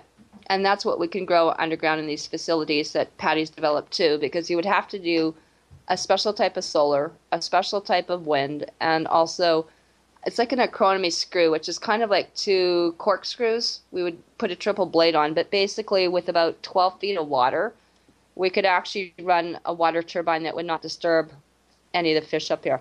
So that's kind of the facilities we're looking at, because we do have, it's like, where's the best growers, for cannabism, Yeah, well, I was just going to say, you could rotate your weed crop, right? There you go. You got to eat the weeds, right? Like people, even up here, it's like, weeds. And I'm like, don't you realize that hawthorn, or don't you realize that, lamb's quarter or stuff like that, or, hawkweed is actually edible. But that's where you get into. And there's a lot of stuff people have done. If you start moving that transition, and I can't encourage people enough just to start to make up like 4 cups of spring water, put in a couple teaspoons of, untreated baking soda, put in 4 teaspoons, I don't care if it's raw agave, you put in grade 3 maple syrup, or you put in organic molasses.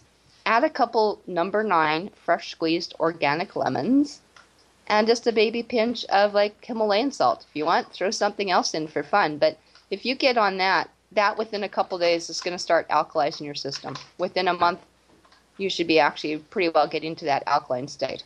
And that's why they can reverse diabetes, cancer, or what I call basically being educated. Because cancer is not a disease, lack of education is. Yeah. And that's what's causing all of this. Yeah, certainly cancer is new. There's no doubt about that. You know what's funny is we have a lemon tree, right, on our at our house. And once you taste a lemon tree, a lemon from your own lemon tree, you realize what you've been buying at the market, organic or not, is crap. It's just amazing how good those lemon, and strong and tasty, but right off of the lemon tree. I don't know what's going on in the markets. I wish I could grow everything. I can't. But the taste of those lemons is absolutely extraordinary. Yeah, we did some amazing stuff as well, and lemon trees and avocados even up here. I don't know why people think the 49th parallel comes up and we have igloos and arsine peel all over the place, but, we don't actually. But we may have a few too much of those guys around here. But bottom line is, it's not igloos and it's all code and everything else. In fact, it's very hot up here right now. And one of the things, too, is like when you talk about growing like lemon trees and stuff, if you do it indoors, like I said, you can be growing kale, stuff like that. You can go to see what lots of places have done, like even in your area, Seattle is doing this, Chicago's going into this, Singapore's now gone into this, and we need to do this now, not later. We're out of time. Really quick, we're going to head to a break, and I just got a few requests here in Twitter for you to post that recipe on your Facebook page during the break. So if you could do that and hook up everybody. I think you said it too quickly, right? So anyway, post that recipe on your Facebook page. This is Fade to Black. I'm your host, Jimmy Church. Tonight, Karen Ann MacDonald. When we come back, we're going to talk about CERN. We're going to discern CERN right after this. Stay with us.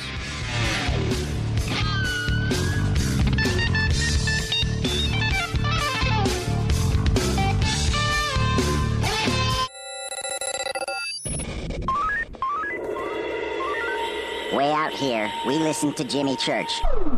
You're listening to Fade to Black. Always on the edge of the hottest alternative talk. Jimmy Church with Fade to Black. KGRARadio.com.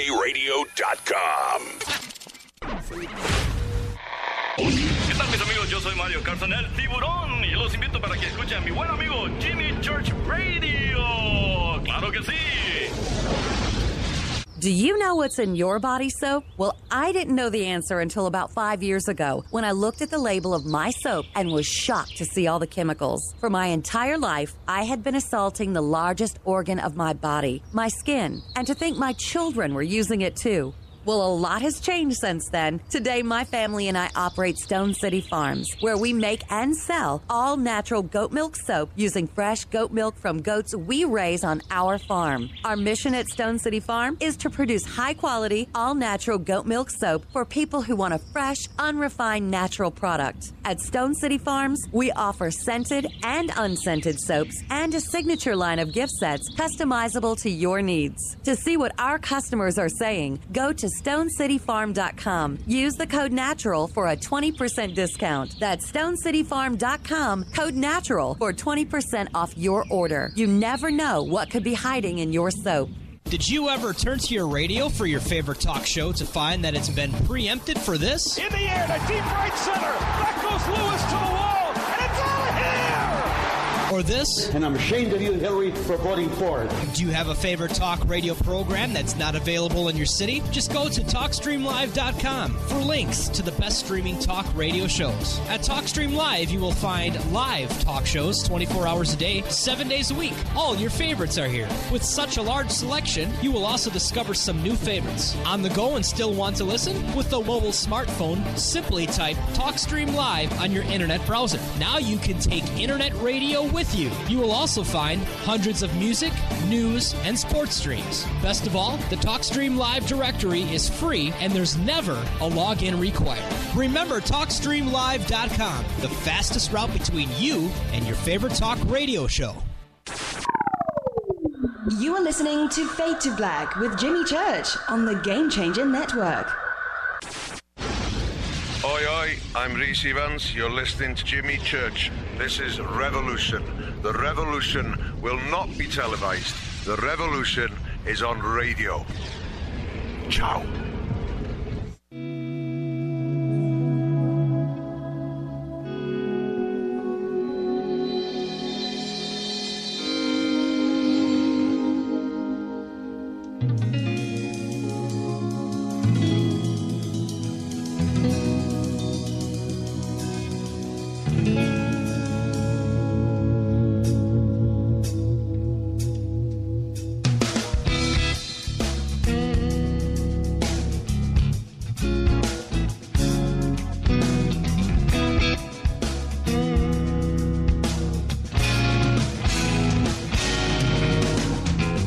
Welcome back to Fade to Black.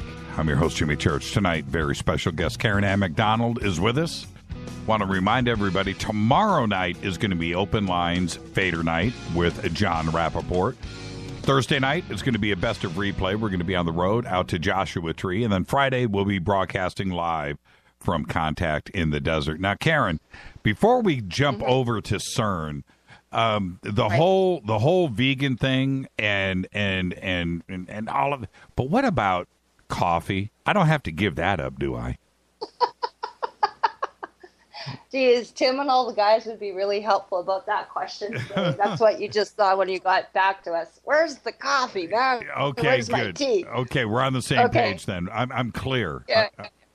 Okay, so just to get clear on this, we're not taking things away. What we're doing is actually improving or upgrading your type of coffee or what you're getting. So instead of like this terrible Maxwell House and stuff, we're going to upgrade you to raw coffee, or some people get green coffee, or they have organic coffee. So yeah, coffee is still there, but we want to make it, instead of an acid coffee, into a healthy, basic alkaline coffee. So, and I just want to add, this is very, very important. The most important thing, and I'm just going to maybe go through that recipe one more time really slowly, but before that is to get essential oils. You can get the essential oil of coffee. And I've been a big component of doing aromatherapy, and I trained with Dr. Gary Young. So I also do things like raindrop technique and massage and all sorts of funky, wonderful things. And I marinate you for anoint and marinate you for about half an hour on warmed amethyst beds at biomatcanada.com. But having said that, the raindrop technique is very specific. It gets rid of viruses, bacteria, things like Morgellons, chemtrails, chemflu, all sorts of things, and parasite infections.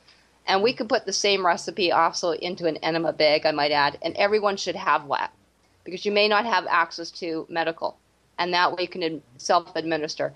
But the aromatherapy oils, if they're not at Young Living or doTERRA, I've got several that people need to know about. One is called edensgarden.com. They've got kits that are very easily obtained. Another one is healingsolutions.com. And the other one will be newdirections.com.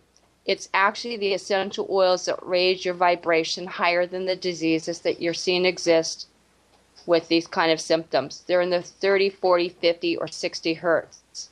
That's where the coffee drops you down to, by the way, is 55 hertz.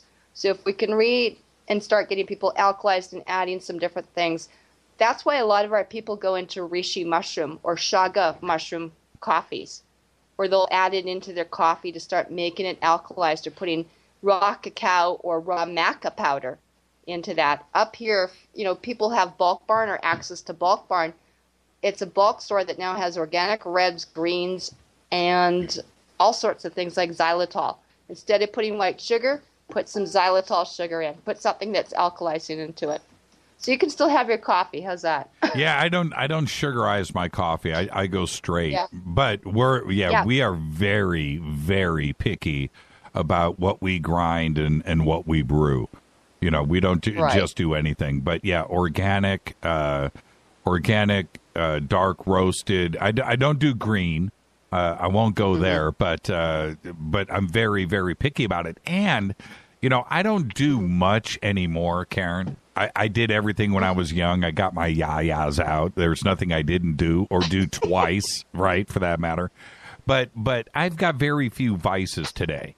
And one of them, I'm sorry, is coffee, and that's it.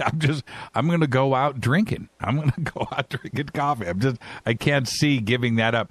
There's so many wonderful things that you can do. And I'm getting better and better at it. My whole family is. But coffee is just one of those things. When I hear somebody, you know what, you don't need caffeine or you shouldn't drink coffee. Well, you know what? I'm sorry. The conversation is now ended. Okay, let's move on over to CERN. And before we've got too many other things I want to get in tonight. And CERN is something that we should all be more pressing and try to get more information about what is really going on over there. And can you help me with that? I would love to. Let us discern here together. So join with us and do that. I really want to encourage people to go to Project Ascension on YouTube. We put an awful lot out in the last 2 months. And there's another one we started with called Healing Circle Network with Robin McClelland, was also one of the people that first got it started here. Those particular ones, in September, we knew about some things happening at CERN, and so they would report to me on and off, so they were keeping an eye. Things were glitching and things were not looking quite correct. By the time November came around, we just happened to be goofing around and watching it, and we actually, because of Patty, we get the classified information, right? We go in, and I'm actually on the security cameras watching their parking lot, watching them in the, their coffee room, whatever. And so there was a breakdown. And what we found, there wasn't just one CERN, there was a couple CERNs that were made. So while the first one actually went down, they started using parts and scrapping and bringing things all over, and they actually had other ones. As Dan said, why build one when you can build two for the same thing? And so a lot of people weren't aware of this. It reminded me, as I was going around at the time in Saskatoon when it happened, that we had something called the LHC, which is a Large Hadron Collider. Then I went, I think it's the same thing. So next thing I knew, I'm on tour at the University of Saskatchewan, and all of a sudden, just kind of funny, as I said, anyone would come with me, as I announced it for a week. There just happened to be all the security cops from the university campus coming as well. So I thought that was kind of interesting. But make a long story short, there's lots of them, and they connect into the LHC, which connects into the synchrotron and everything. This ties into your Mandela effect, by the way, and time moving backwards and forward and being altered, time traveling. This stuff is scrambling people's memory. It ties into things like smart meters. When I came here, there was a smart meter. I almost hit the roof. There's smart meters almost everywhere. This is not just a fire hazard. So these CERNs and synchrotrons and Gwen towers and everything, like miniature harps, are scrambling people's brains. Virtually everyone I meet is not alkalized, but 2, they're not mineralized. 3, they're not grounded. And 4, their memories are going. They're not practicing their original customs, usages, and laws. And that's your highest form of mind control. The smart meter is not just a fire hazard, it's a surveillance listening device. It also sends out so many signals and pulses constantly, and especially at night, and actually can scramble your brains and interject and change with thought patterns. So people really need to be aware. So the first thing I did, I started getting aluminum and tinfoil and wrapping the damn thing, and also wrapping it from the back end to try and take down about 95% of some of the signals coming in, because people are getting headaches. They're being mind controlled. And so it starts there. So the CERN actually connects into every aspect of everyone's life here. And the other one is Brookhaven on the East Coast. And what we've now found out is it's being controlled remotely from alien, like a station that, we're still looking to do. And there are many people, I might add, in operations, special forces and everything else that are doing their best to try and deal with this. There's one setup, which I just sent you on the Skype, but it's called Karen Rianne's, was set up in New Zealand. And now I know why I was being basically, trying to be enticed in with Dr. Tony Minervino and these different things to do with Meehan Keshi and Dr. Cornelius Van Dorp and all these people. But Karen Rianne's is in New Zealand. And boy, did I warn basically Vinny Eastwood down there when I was on his show. But that is like another CERN or another HARP. And that's the KKKK. And just while I'm on that thought, Klan Mothers have nothing to do with the KKK. Right. This is with actually, and I have to get that through. A white clan, everyone comes from the clans. It means your genealogy, your root, basically mother. And that's what it is. Clans is another word for genealogy. So I just want that very, very clear. And the reason we use K is because, like Cleopatra, in the original languages and stuff, like petroglyphs and Picts, they use Ks and not Cs. So that's actually the correct terminology when we say something like that. So they've got one called the Karen Rianne's, which is basically dedicated almost, Patty said, I don't think you're going to be happy. They named one after you, being targeted on you. And that's what a TI, or targeted individual, is. That's why it's not unusual when I get on the air, the, station. I used to have 2 stations when we did it. We had 2 servers in Manchester and one in London when I used to have my show, because quite often they'll take it out. Yeah, I'm reading about Karen. I'm Karen right now. That is fascinating. Wow. Yeah, look at the sigils and look at the RDIF tracking chips and the sigils. All the food is chipped now, and by the way, all your prescriptions are, and so are the animals, because they've been feeding a lot of these animals and fish through the chemtrails or other things, the sigils, or this is what's being dropped at a microscopic nanoparticulate level. And that's being ingested by the food. It's in the food system. And there is no food. I came up there is no food. There's no water. So, I went to this BP Pure thing going, tell me why there's like fluoride in here, why there's no water on this reserve or this band. Why is there's no water here? So then I go to Canwood to the next thing. They don't have any. And I had, even to look for superfood was a bit of a trek today. So, that's ridiculous. People should have access to this. And we've got to start growing our own and becoming our own gardeners. And so having that simple recipe, which is now on my Facebook, and you're amazed that I actually passed typing, but there we go. Yeah, right. Did quantum physics and medicine, but give me a typing thing. When it comes to the LHC and CERN, are they aware of the potential of going into these zones of the unknown? That's the thing. Do they have, is there a way to protect us from what they are doing out there? I'm trying to create a mini black hole. I don't think is a wise thing to do, but that is their goal, and they're going to kick up the voltages now there by 20% over the next 6 months. Yeah, it's been going on and off and breaking on and off, and it wasn't functioning then it was. So we're watching it, as they're trying to, as it gets shut down, then they try and repair. So they're kind of doing a bandage thing. One of the things more I'm really concerned is that they need close to probably half an hour, just like that Project Bluebeam, over Norway, trying to open up that hole. Right. To get their draconian ships in. But I'm more excited that we've got close to 400 exoplanets. I feel like, all the help has come to the rescue. So they're blowing up their Draco and Anunnaki ships and bases left, right, and center. So it looks like, a field day up there when you get to see the cameras at LASCO and actually see them. Because a lot of times what the public sees has been already photoshopped by the governments and Vaticanized, as I say it. But I get to see it in live time, which is kind of cool. And we post those up for people. CERN? Well, what did you think about the LHC getting taken down by the weasel last week? What'd you make of that? Well, let's say it's, what goes out there. That was a couple of weeks ago. Yeah, what people think it is and what the cover story is not always what it is. Yeah, exactly. But, exactly. They were testing all sorts of things in here. You got to remember, from what I see from the sky on that, is we can see the CERN tunnel. We've now got a biohazard tunnel that goes out, and there are people in biohazard vehicles out there. There was 20-some, probably almost looking like NATO/FEMA kind of trailers, buses, everything. And if they're part draconian or grays, apparently radiation doesn't bother them. So if you're tall gray and they've contracted X amount of people, then they could have potentially wiped out here. And I'm just saying, I'm not on the ground. I haven't seen it. So just based on the information I have, may have wiped out close to 250,000 people. Well, go ahead. I'm not, like I said, this is just based on what I can see from here.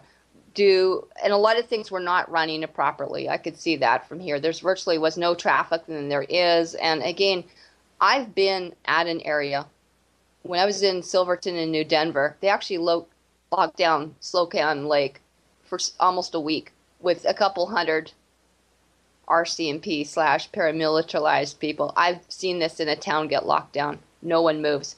Any city is the FEMA camp. You can lock down anything within, 15 minutes. Let's be reasonable that you could do that to LA or where everyone is. Those different things, like when I talk with, in fact, it was just on Ground Control at Revolution Radio with Keith Roberts, and I've been with Stephen Kelly and all those people. We know there's an underground city there through the Getty Museum, right? Yeah. So there's people that have their own bunkers and bug out that can go out to the submarines and out of there, but that's not available to the general population.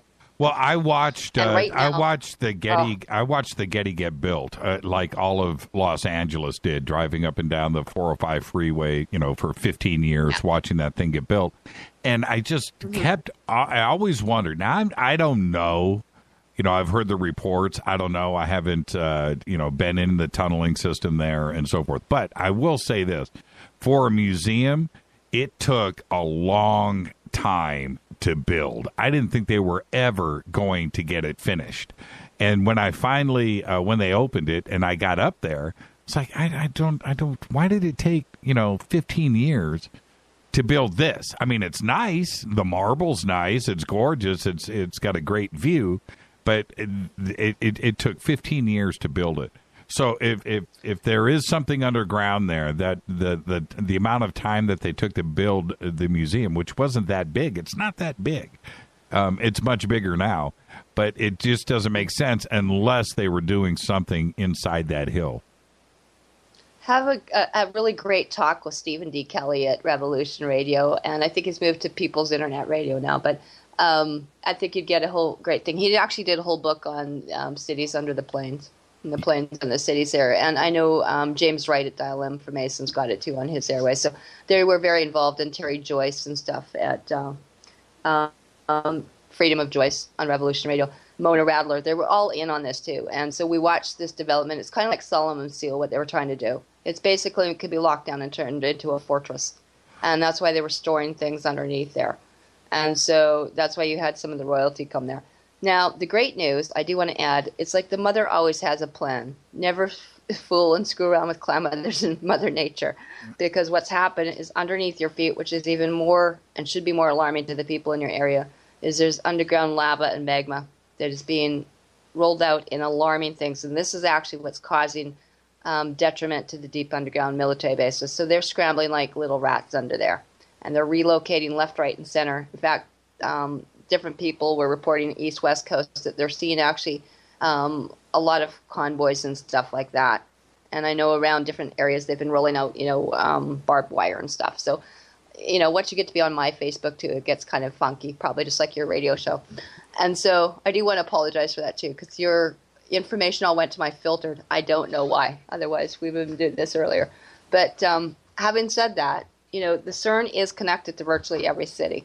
And we should be all with that gift of discernment. We have to stop and off and unplug. And I really encourage people to go and get grounded. Go hug a tree. This isn't something silly. There is actual energy there. And that's why the idea of using earthing or dirt, whether it's clay you can get, bentonite clay or activated charcoal or humic shale or something, even that Himalayan salt water called salate will start grounding you again. And that's the whole thing. The essential oils are the highest form of grounding, by the way. So you can get chocolate, raw cacao, essential oil, all sorts of very cool things. This is not aromatherapy. We take them also internally. And this is what starts cleaning you out from the inside and out. And you can start getting in touch with nature internally. So spruce and stuff like that, cedarwood. And I don't know if you're aware, but probably the most pivotal set of books I've ever read is called The Ringing Cedars of Russia. This is about the original tribes that were up in Siberia, i.e. Bear Clan, and came through the Bering Strait. That's why we're looking at this protected zone, which is what they were doing. They were actually throwing a fire. Fort Mac and all the fracking, which puts in the black sentient goo, which you can go to the Basis Project with Miles Johnson, number 46. I'm 47, by the way. And the CERN stuff is at number 53 there, too.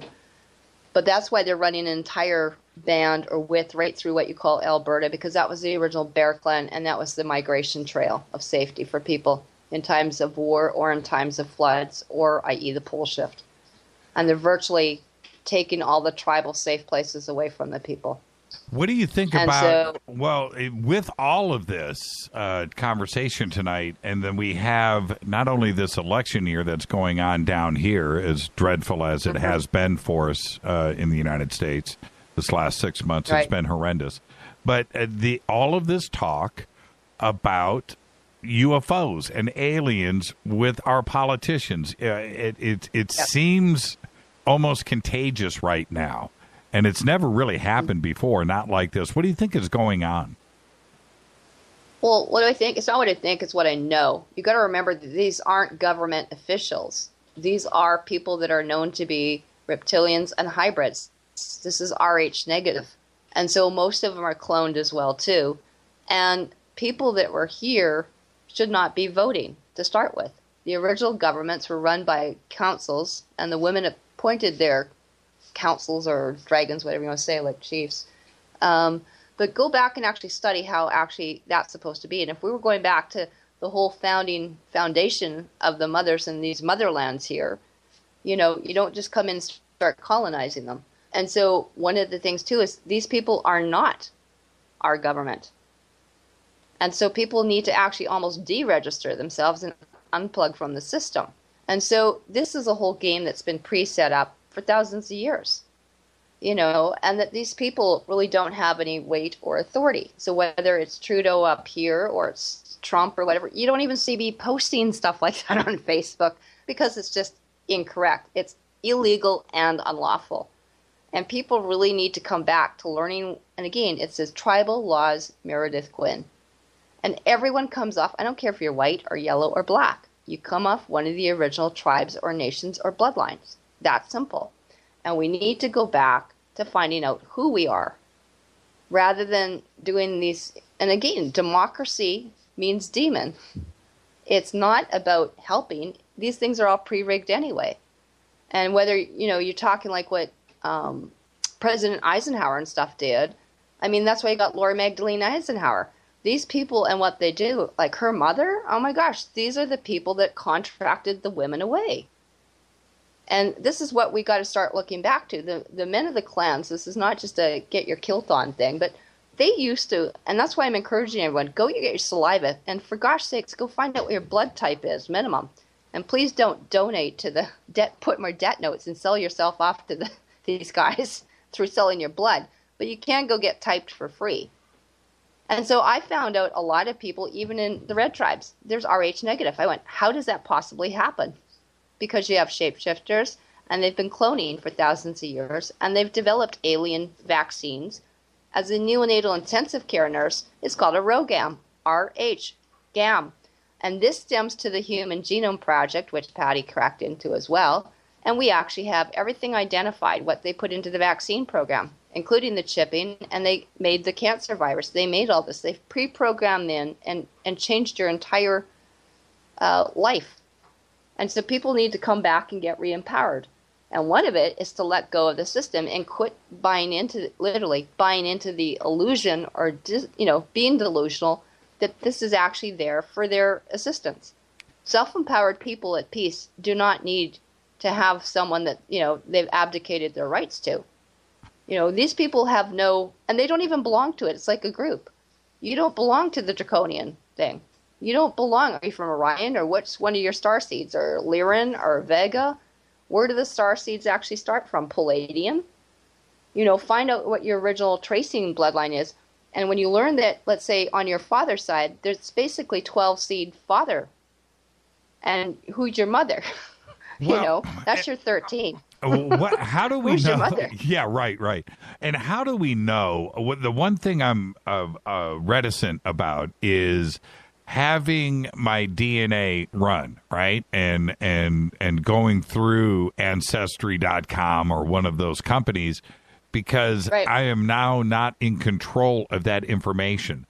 And could they, for whatever reason, could they share that DNA information, or, very private stuff, or sell it, or give it to somebody? What do they do with all of this data, and how is it guaranteed that it doesn't go anywhere? Right now, you have nothing. You have technically no rights under international law, bottom line, okay? And that has been proved. That's what your FEMA and everything else was set up there for. Right. Okay, so by international law, you've got your noble savages, nobility, which I'm in, and then your second class thing, which they've lost their rights. And this goes back to, by the way, intercoursing and marriage and breaking covenants and stuff. It goes back to the Brehon laws. There's 10 actually levels of actually intercoursing with women. And so the women have lost their laws. Their rights, so they've been selling them off. It really is like the bride price and the dowry. It's not any different. It really isn't. It's really simple, actually. And so what happens is that this blood stuff is already known. You were already typed, even like and chipped through the vaccine program. Before your soul got here, even with the blue avians, when you were put here. That's why this planet's been on a quarantine, on prison planet, as Alex Jones likes to say. However, doesn't mean you can't break through those barriers or break through the matrix energetics. That's what I do with stuff like Dr. Richard Bartlett and Melissa and all those guys. That is learning there's something beyond the illusion. And when you're in peace and you know what the peace laws are, then there's no concern anyway. And the thing, too, is that you have to know. The secret program military already knows who you are. So you need to know who you are. You have to be able to prove that you're basically, as an Amias Curie, like a friend to the nations, too, and to the tribes. And I would encourage people to go see where they are. I wouldn't use California. Which tribe are you nearest to? Get to know what the actual original mapping was. The mapping in the United States and Canada does not exist, and it does not exist to military, and it does not exist to ETs, and it does not exist to anyone in nobility. No. And the whole difference. Well, how could it? Yeah, exactly. Exactly. And it's swirl. And so when I say Chuck and Skull, I'm known as, you have to have original customs, usages, and laws. And that's very, very imperative. And people need to get back to that. They need to know what their original custom, usages, and laws are. So if I said Jimmy, Clark, Church, right? Right. I'm going one generation back. I need to go back and see if we can go further. So the only way you could do it at this time is to go through something like a spit test and try and get the maternity test or something. And, other ways you can access it. I went to the genetics labs, i.e. the eugenics lab, way back when at the University of Saskatchewan, at the Royal University Hospital. I said, I'm pregnant. I want to know my genetics lines. And so there are different things that you can do at the hospitals. I have to take a break right here. Let's do that now. Our guest tonight, Karen Ann MacDonald. Now, when we come back, I'm going to do my best to get sued, because we're going to talk a little bit about Keshi.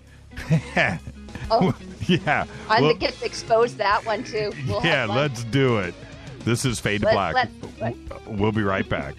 Hi, everybody. This is Rob Halford, the Metal Guard on JimmyChurchRadio.com. KGRA Radio. Intelligent talk. So, you love talk radio? Then you'll love TalkStreamLive.com. TalkStream Live is always on, 24/7, with the best streaming talk shows. Find your favorite talkers and discover some new ones. It's free, readily available online or on the smartphone or tablet. Finding your favorite talk shows all in one place has gotten a whole lot easier. Just go to TalkStreamLive.com. Be sure to download the free apps from Google Play or the iTunes App Store.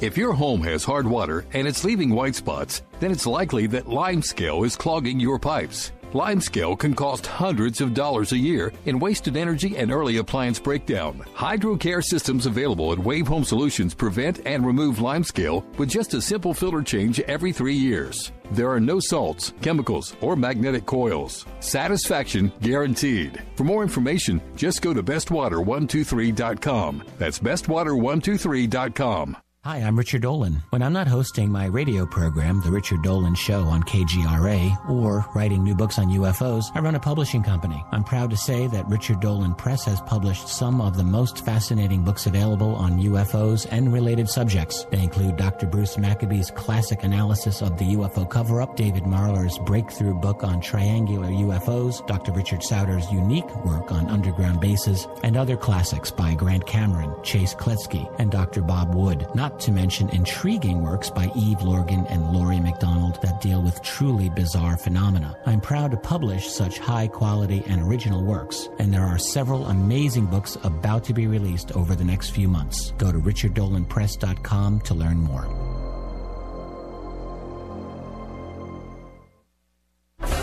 Did you know that when you're on the road with limited data or Wi-Fi available, you can still listen to every minute of Fade to Black by just calling 605-562-4482. No smartphone, app, or internet needed. It saves your data plan and no extra cost if you have unlimited minutes. Just call 605-562-4482. You can listen to me, Jimmy Church, on any phone, anytime, anywhere. Go Beckley Tappy.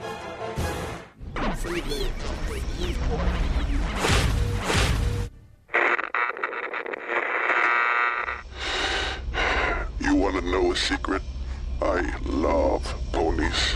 I really love ponies. I'm serious. I couldn't stay sane without ponies to brush. Why Fade to Black? Because you never got that pony, damn it. This is Fade to Black with Jimmy Church on the Game Changer Radio Network and KGRA, the Global Radio Alliance.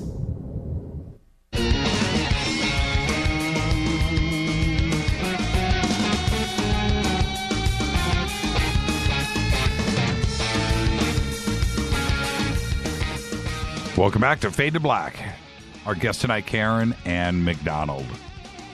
Tomorrow night, we're going to do a special Fader night, open lines. John Rappaport will be here with us.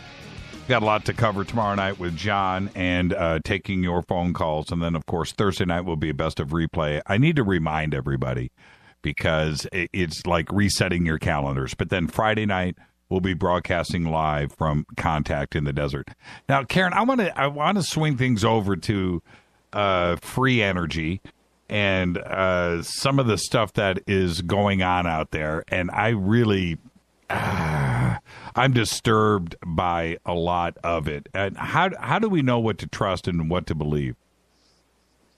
How about let's start with that word. Let's not ever trust anyone. And I dissolved all the trust counts, which means to truce or to intercourse for commerce and sex. So let's just throw that out and selling the women.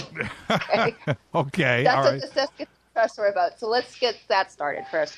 I know what you're saying, but who do we have faith in and what can we discern here again? What's truth from fiction? Okay. So I will tell you what I know. Okay, I've been following that. They were trying to entice me with Dr. Tony Minervino for quite some time, in the New Zealand group and Cornelius and those guys, which was Keshi behind the vaccines. Eric Dadmer, actually, bless his soul, put me on to Susan Alexander, who was going actually over to Barletta. And there's a whole discernment on this at the Healing Circle Network on YouTube. I've watched. Having said that, I'm going to say this really quick to the audience. I watched all of that for like 3 straight days. Okay? All right. And some of those... You know how deep down I am. Yeah, and some of those presentations were 3 hours long, and I sat through all of them, and I encourage everybody to go check it out. It's pretty... It's one thing, Karen, it's one thing to hear stuff, but when somebody actually goes over there, right, and goes through what she did, and then you listen to that, that's when you have to step back and take a pause and take a deep breath. But, okay, so let's start there. Okay, on that birth, what it is at that point I was promised a place to set up, and that was being gifted to us by a Peter Collins. That's why I went to Kempville, south of Ottawa, in those nations, in the Ojibwe and out that way. And that's actually what we're doing. They reneged, they lied to us, all sorts of things. So that's why I'm back out here. Having said that at that time, which that still technically are tribal lands, but having said that at the time, I was in the Ottawa area, and I was meeting with several of his people. And Bernard Langlois, I was meeting all the different things, Rick Crammond and all sorts of people. Kevin, out of Ottawa. There's not too many people I didn't meet with on Skype in the background. So I got right into the inner court. In fact, not at all. But the truth in the matter is I actually got to doing Facebook with Mihan Keshi myself and with his wife Carolina DeRose. Ouch. Okay? So Ouch. I sent them I got there. I got that deep. I got right to him and to her. And I just might add, she just kicked me off some group the other day too. Someone added me and she kicked me off. I think she added me and then she kicked me off, if I'm correct on Facebook. But anyway, I met with them and I saw the prototypes they had for the Keshi pens. I realized right away, just looking at them after I looked at them, none of the pads functioned. And you got to remember, I ran quantum medical centers. I had one of the top state-of-the-art centers in Saskatoon. I was at the Body, Soul, Spirit, which we'll never do again. But having said that, I was with them for 8 or 10 years on the circuit. And everyone was always trying to get me to endorse something. Like I said, I got cruises off the Skill Biofeedback at the Quantum Alliance. I had them from Dr. Gary Young from Young Living Oils. There wasn't too many isogenics. A lot of the stuff I was doing was really heavily involved. Conscious Planet, whatever. So having said that, we start looking at what the Keshi's got. I realized right away that the pens would never function. In fact, they were using them to actually get in the hands of every soldier and law enforcement agency they could, because they could act actually like an antenna, actually like a smart meter. They could actually start scrambling those particular people that were put into place to help us on some of ours. You got to remember that the original Klan Mothers were the original government. And we had our initial, people shouldn't even be in the Draco thing, or in those government things, because they belong to their original bloodlines. And we always want to see this put back. And so I did put a proclamation out, which did cover all this. So the Keshi stuff actually violated. And he said, go talk to Carolina. So I talked to her, on texting, and I gave them all the different proclamations. So by the time I met with Suzanne Alexander, and then I was actually with her on Skype all the way while she was in what you call Barletta, Italy. And so was Patty Bassard, and so was Sergeant Daniel McBullen. And so I wanted, as you will see, when we're talking to each other, we're briefing each other, we're sharing openly the information. Just the fact that we have Andrew tape it or someone tape it, that is just a blessing. And that's for people because I think they should know what's really going on over their heads, above their heads and stuff. Keshi, by the way, as Obama, as the Pope, all want to bug out to also Dubai. This ties into underground CERN. And you got to remember what's at CERN underneath. There's a CIA headquarters, apparently, which ties into your Nazi SS, which ties into the money system, the Swiss Army, the Vatican, and it also ties into what Dr. Strachan was trying to expose with the Octagon and the Knight Templar. And the whole headquarters of the Illuminati is there. So this is a huge thing. And wherever Keshi was, things were happening, including in Belgium. Anyone that's over in those areas or Anglo-Mercian Thumber nations, or as people think Europe or those countries over there, are now totally radioactive. That's why they want to bug out.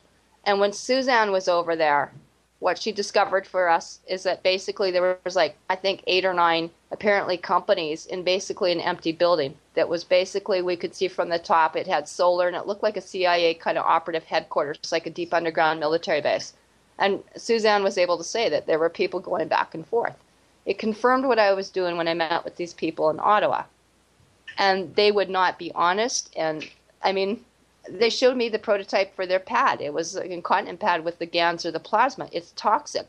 Just like people that don't know how to make organ generators. So you would use natural substances like hemp resin. You would use pine pollen resin.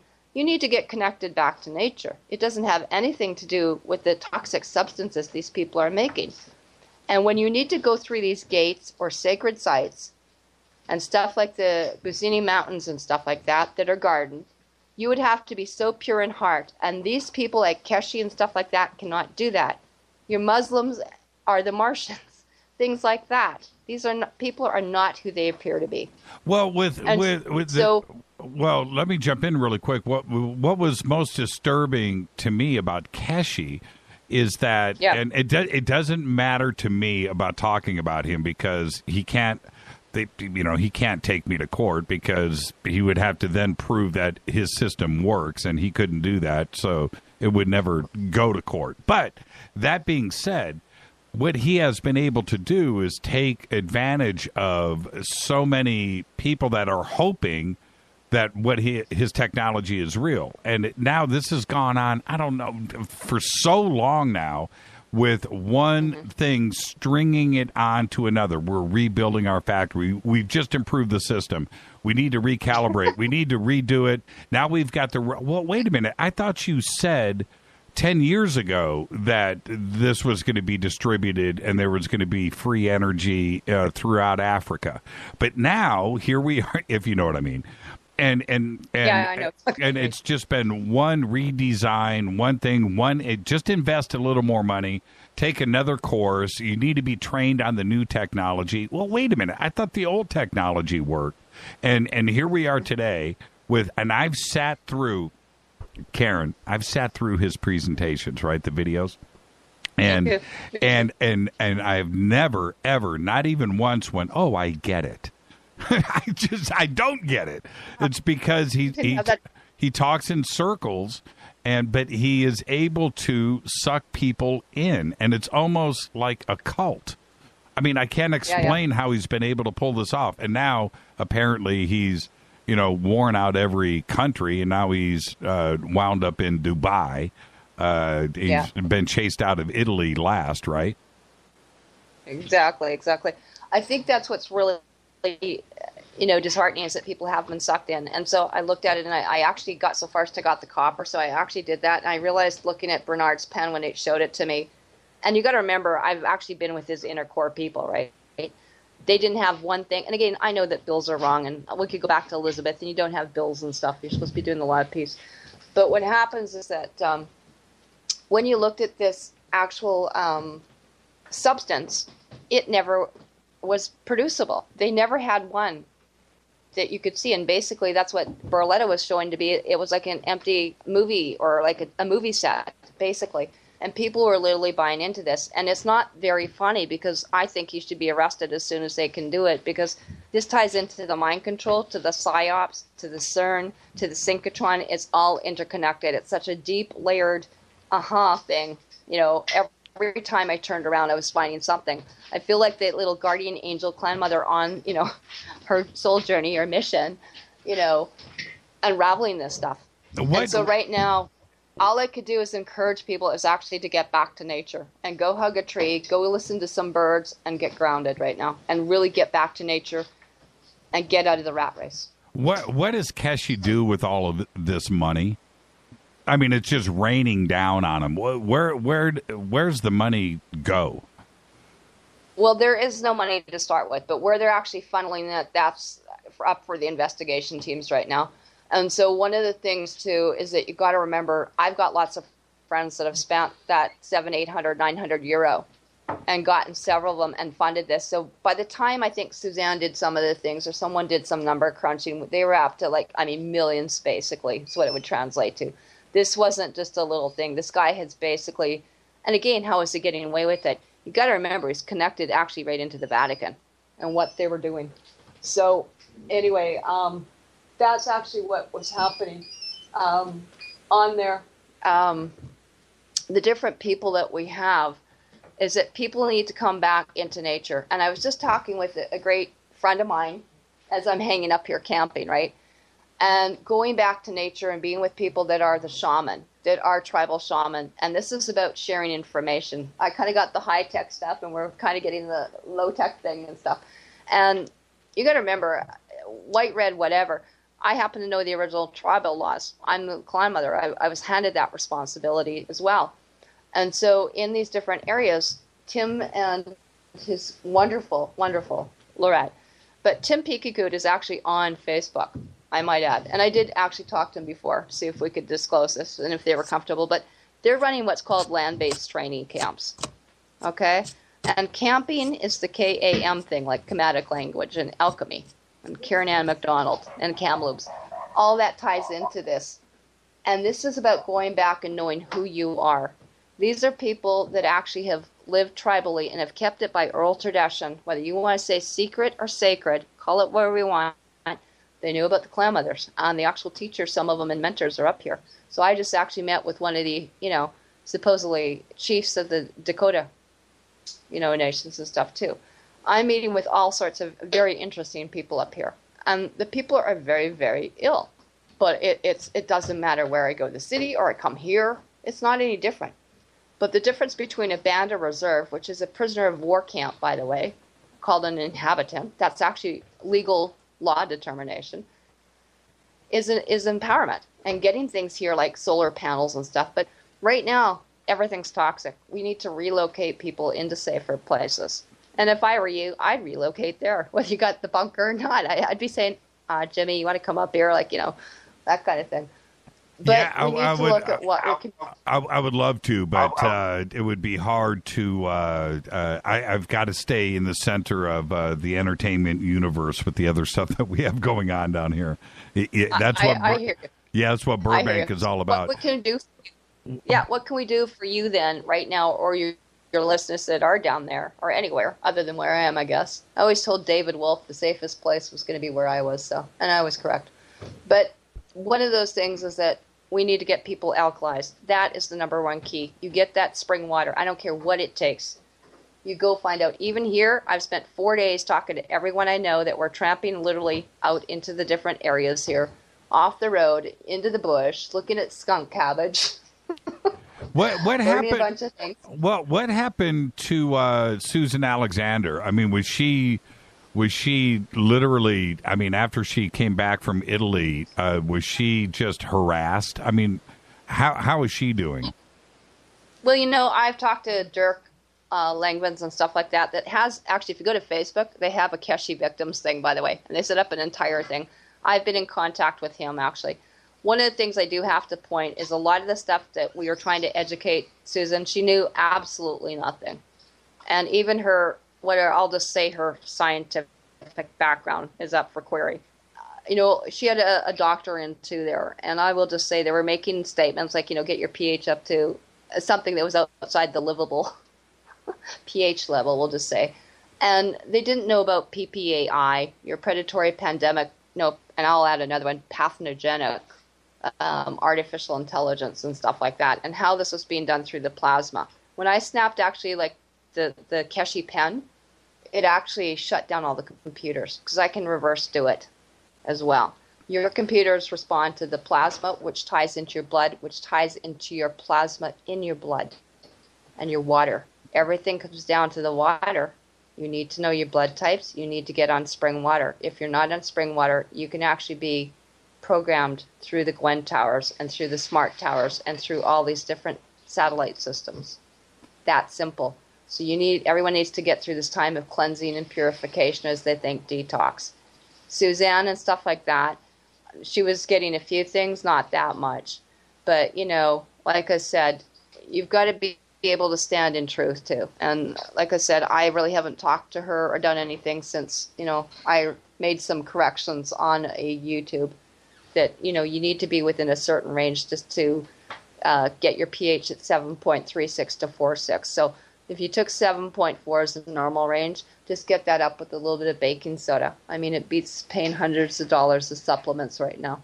Yeah, she got really close to the fire over there in Italy. And And listening to her accounts, I was terrified. You know, I was really freaking out that this little innocent woman, I mean, if you know what I mean, was going over there and really poking a stick into the hornet's nest, and was really close to getting into some serious trouble. Well, we suggested she do things. That's why I brought in Patty Brassard and Sergeant McMullen right away to make sure things were covered internationally and from a legal and law point. And also as a Klan mother. So I didn't need to go into the whole things. It was just a slow things. Just tell me what you see. And then Patty would go up and we could actually surveil it from the satellite system. So she was basically on there for the ground and went in and asked a bunch of questions and stuff like that. So we were able to, and she did. She was able to witness for us what was going on and talk with other people. But again, like I said, you got to be able to stand the truth and not make, statements that get you into trouble either. Yeah, that's right. But she knew from the word go when she first pulled up to the building on the farm.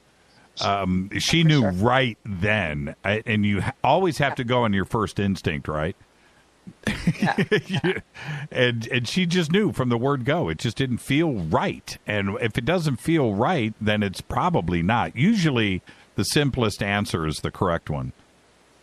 Yeah, and this was, it was great. So it was great to kind of help with what they were doing and get her out of there. And that was the objective, is to get her out safely. Now, and get as much as we could for information from the ground, actually. You brought up something very early on in the show, and I want to get back to it before we wrap things up here. When I was a kid, and I'm going to go back. This is early 1970s, 75, 74, 73. I'm listening to some late night AM radio guy, right, at 2 a.m, and in my bedroom, and I heard him say this, and I've never forgotten it. He said, "Okay, man, we got to talk about the Illuminati." Now, this was, now, you got to remember, this is 70, this is 40 years ago. And he goes, now they were the original Stone Age clans, that they were the strong groups that dominated everything back then, and they have never lost control of the world since, and they run everything. Right now, compared to what I know today or what people talk about in the mainstream about the Illuminati, that's not what I was told on late night radio in 1974. And I've never forgotten that kind of world view of how long they've been here and why. And I've never let that go. And you kind of touched upon that early on in this show. That they go back to ancient history. They weren't invented in 1776 in Europe. That this goes on, goes back millennia, doesn't it? It does. It really does. And so that's why I'd really encourage we at Project Ascension. Patty's done a whole thing with the chart, so we can actually bring you right through when they star-seeded the planet from a galaxy far, far away. And you remember, we can see stuff like Laniakea, so we see actually outside this galaxy, outside this thing with cameras, and then we can come in and see this galaxy on either side of the transit or soul transit, as you think the sun is a gateway. So we actually see things on both sides, or at least I do. So I just want it actually released for people. This whole thing about the Illuminati, that's the biggest thing there is that these people are running their thing. They've mirrored the system like smoke and mirrors, and the Illuminati was being run by female Illuminati, not the Klan Mothers. They've usurped that. Their contract was done with us. And you got to remember, everyone in the, again, corpus juris secundum or second, and I don't call them courts. Those are legal. That's a, smoke and mirror pony show thing. Every lawyer has actually taken their oaths to uphold that, to the Crown and to the Draco alliances. And a lot of people are actually usurpers. And they can look whatever color. So you can actually have reptilian shapeshifters in any shape or form or color. And so this is what's been going on. And so people need to get away from that system and come back into their, again, customs, usages, and laws. So whether it's the Illuminati or the New World Order. We've got to come back into that original thing. And this is what we want to do, is get things basically woken up, not at all, but actually get people attuned, tuning in to what they're supposed to be. It's all about quantum, and it's about, time and knowing who you are, what the sounds are. In fact, I've got a little implant ringing off right now. I'm tuning into something. I don't know where it is. But, one of the things we need to do is go back into that. And that's why it's really important. Even for me, I came out here to be with Tim and Lorette, and Tim Picacoot is on Facebook. They run land-based, training and camps and stuff, and they can teach people some of those sacred things. And again, we're all here helping too, because a lot of these areas too, the people have been impoverished. They've got no food, no water. This is no different than going into Beyond Hogan's Heroes and a third world camp. Make no mistake about it. But as people think, Canada's a third world country. Well, if you're in the States, you're in a second world or third world country, by the way. So even where the levels of these countries come from. You know what I mean? Yeah, right. And so a noble savage that, like myself, is being given the gift back. We're giving you like the law of forgiveness to get your I'm going to say your act together, but to get your lives together. Get this time to get cleaned out, get alkalized, learn about raw foods. If nothing else, just add a few things into what you're doing. Go try what an enema is or colonics. We got lots of stuff there. Project Ascension, or like I say, there's no lack of information right now. If we start going into some of this stuff, and when you start seeing what the radiation levels really are, like Detroit and some of these areas, and I mean on the coast where you are, they're in the thousands, tens of thousands. Over in what you call Europe, there isn't any place. These ones are a little bit better, actually, where we are, just the way that everything's situated and what we have underneath us. We're in probably some of the best areas ever, actually, on the planet right now. And you have no idea, like Jimmy, when I'm doing biofeedback on people, and if people want to see what I do live, I actually did a few with Andrew, and they just decided to release what I do through skill biofeedback or how I see my clients. And people can get a hold of me at clanmother13@gmail.com or on Facebook or on Skype, because I still see people one-to-one, and I still teach or groups on Skype or Zoom. So, for example, like if I'm doing you right now and I'm seeing that your minerals are really low, or for some reason your adrenals are really low, I'm actually sending radionic frequency medicine to you that is not of this, I would say on the ground planet. I'm not sending you a transportation truck, but I'm actually giving you the frequency medicines to clean you up right now. And so people need to know that we have this kind of stuff available to us, because it's really, really important. And when people like Keshi or other people want to take away your rights, I mean, that's ridiculous. These are the people that should be arrested. And this is why you have people in the Oath Keepers. And I'm so grateful to the Oath Keepers. You have no idea. A lot of this stuff, like, even whether it's Fort Mac or what's going on here, if we didn't come in and bring the eye to what's really going on here, like even in this area, like a tiki coop, this is an amazing thing. It means star blanket. These are the star seeds of the star nations, or the crystal, or the indigo, or what the gift really is. This is the area where these sort of started in some of these areas. And so these people need to have help and protection. And this is a global thing. They've been basically smoked out, drained out, all their water poisoned, everything. And that affects each and every one of us. This is going to take down the water system. They'll take down all the water that you're drinking. And right now, with all the way the cracking is going, and the magma, we've got it's not just Yellowstone. That whole crack is now ripping right across the Dakotas. No one expected that. When we released that information, they had an emergency FEMA meeting. We got Dunford in the White House telling some of my people, to be quiet. Patty and Captain Max Steele on JP's show at Wolf Spirit Radio that we did 3 weeks ago. That's the kind of stuff I'm at down the rabbit hole. Karen, thank you for coming on the show tonight. And absolutely compelling conversation. And I can't wait to get you back on. And I want everybody to know you can just click on the links that we have over for Karen at jimmychurchradio.com. Karen, keep doing what you do and keep rolling that rock uphill. Thank you so much. Thank you so much. And as they say up here at Megwedge, but Mir, as my Baba would say, yeah, you too. Thank you so much. We love you. Yeah, thank you so much, Karen. This is Fade to Black. Karen Ann MacDonald. Her links are over at jimmychurchradio.com. This is truly bespoke radio for the masses. I'm your host, Jimmy Church. I'll be right back. We're going to open up the phone lines, 323-825-5045. I'll be right back.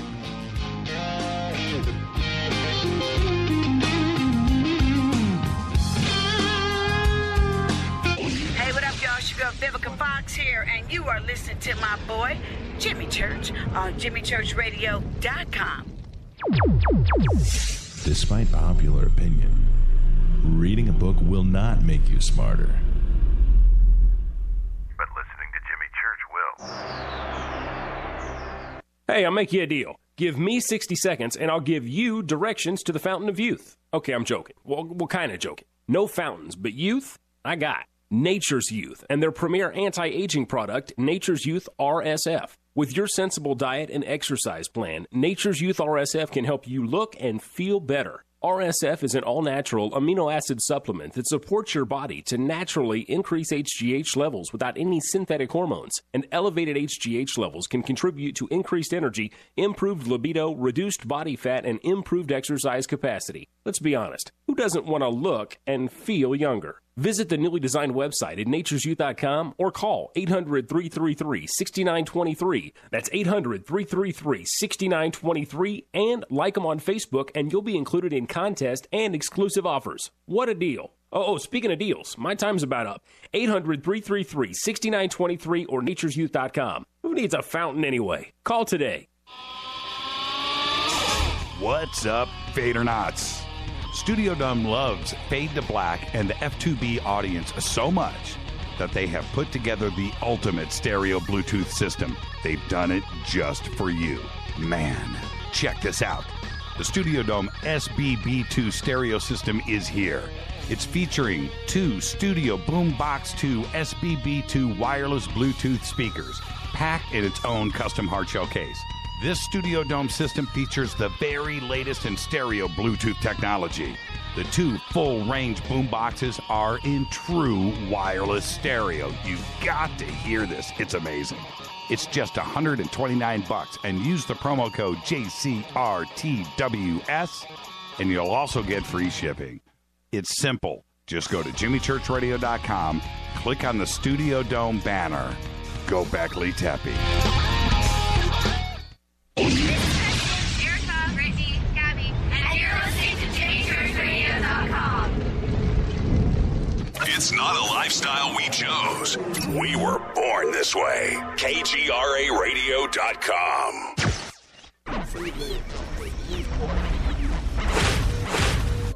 This is KJCR at JimmyChurchRadio.com.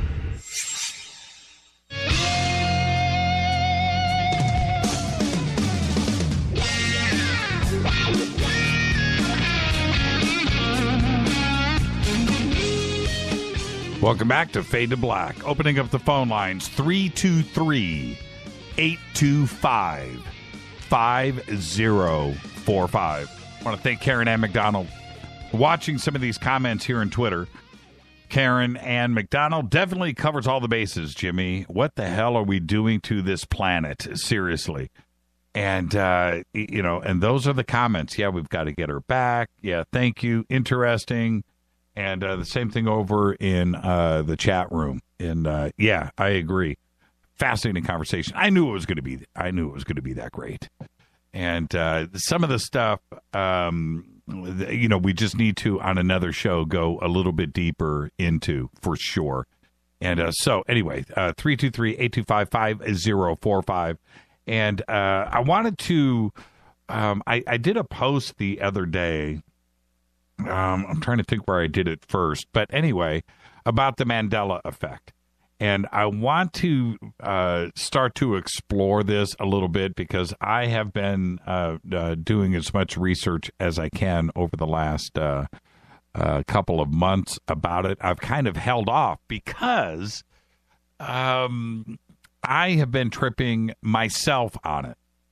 Okay? Now, what the Mandela effect is, and then I've got to get to some other stuff here. But what the Mandela effect is that the possibility or the realization that parallel worlds here are being created constantly, and that our past is being altered, and it could be from a variety of reasons, or for a variety of reasons, and done differently. But one of the main ideas is that a time traveler has gone back to a said year and changed something.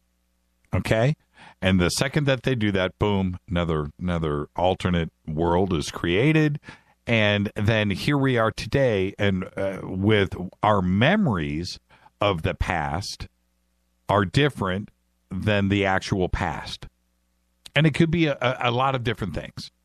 But now the reason why it's called the Mandela effect, because of Nelson Mandela, and that apparently there are quite a large number of people out there that, and it started from an actual blog that was from 2013, 2012, that the memory of Nelson Mandela was that he died in prison, and that there was a big funeral, and that his wife was publicly on TV crying at the funeral, and they had this big, massive funeral, and that it turns out, obviously, that didn't happen, at least in our current world, our current timeline, and that he didn't die in prison. And so this started to propagate, and people were saying, yeah, that's right. I thought that he died in prison. That's right. He had a big funeral, and his wife was on TV. Now, that's kind of what started the ball rolling on this. And then other things started to surface, such as what year was the Columbia disaster, the shuttle, the original one. What year? What color?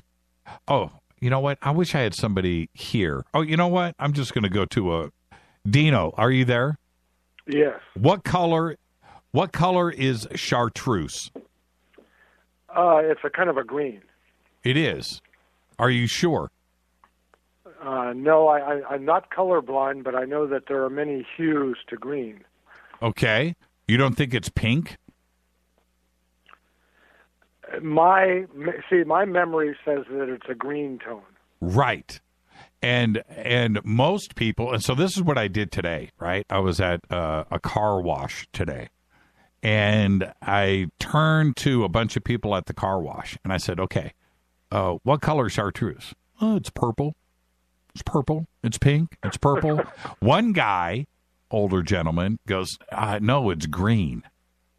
And I said, exactly. The other people that were there that were saying, no, it's not green. It's purple. It's pink. It's purple. It's pink. Right? And that guy was outnumbered like 8-1. Right there. Right there. And so then I get on the phone and I call somebody that I work with, Kevin. And I said, Kevin, what color is chartreuse? It's purple. It's purple. Yeah, it's a color purple. And I was like, dude, it's green. No, it's not. Right? Well, that is another example. That is one of the things that has been brought up with the Mandela effect. You know what is, and it's just interesting. And so going back and trying to think of certain things in the past, what I'm really tripping on with the original shuttle disaster, which happened in 1986, right? Now, so, and people were confused on this date. And I was thinking, I had always had a memory, and I've shared it on this show, and I'll share it with everybody again. I drove my roommate, his name was Daryl. I drove him to work every day because he didn't have a car. And I know when Daryl lived with me, and it was in 1985. I know this. This is a fact. And I drove him, he only lived with me for like 3 months, right? Drove him to work. I came back home in the morning, turned on the TV. I watched the shuttle take off, and then I watched what happened, right? And then, but now I find out that it happened in 1986. I am confused, man. I don't know how to digest this in my brain because I know exactly where I was making coffee in the morning, hit the remote control on the TV, turned it on, shuttle's taking off, I'm making coffee, just got back from taking Daryl to work, and I know when and where I was when it happened. Now, if it happened in 1986, my memory, it just doesn't fit into my timeline. Now, I could just have remembered everything wrong, that maybe Daryl lived with me in 1986 and not 1985. But that just throws everything off that I remember happening back then, what band I was in, where we were doing, where I was working. It doesn't fit in my memory. So I don't know. Is this an example of the Mandela effect? And I wonder, ever since I heard about this effect, actually on your program, I have had times where I've had disagreements with people. Well, for example, about when things happen. For example, I was several years back in a major museum, and I was a volunteer, and they had a Star Trek, exhibit, believe it or not, in a museum. And it was there for, I think, a month or 6 weeks, and they wanted volunteers to play crew members. They had an actual mock-up of the Enterprise deck, the classic Enterprise. So anyway, we were in the orientation meeting, and there was an older Chinese lady, I don't know how old, very old, I was younger then, but she kept saying, well, ever since I've really been a big fan, even though I'm an old lady, ever since 1966. And I said, no, I think that it, we were in this group, I said, no, I really think it came on TV in 67. Because all my associations in 1967 were of watching Star Trek and all the things I was doing. But some people were correcting me, and this old lady would not take no for it. She goes, no, I remember very well, it was 1966. Well, the result of these types of things, ever since listening to your program, I think about this all the time. I tell people stuff, and I go, is it my memory? Am I really getting past it? Or do people experience things in different ways or have different associations? But I think about this all the time now since I heard about it, because I go back in time and I go, well, that happened then. Well, maybe it didn't. It's very strange. It makes you wonder if there's something else going on.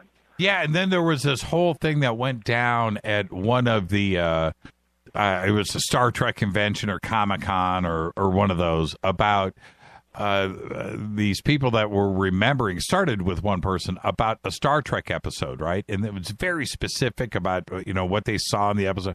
And it turned out that episode was never made, right? Never aired, never was filmed, never was shot, never was written, nothing. But yet they were adamant about seeing this episode of Star Trek that was on TV. I don't. Well, let's put it out there right now, Jimmy. I mean, ask anybody on the various social forums we have. What was the first year that Star Trek aired? I do remember that it aired on CBS. Was I correct on that? I want to see if anybody remembers it differently.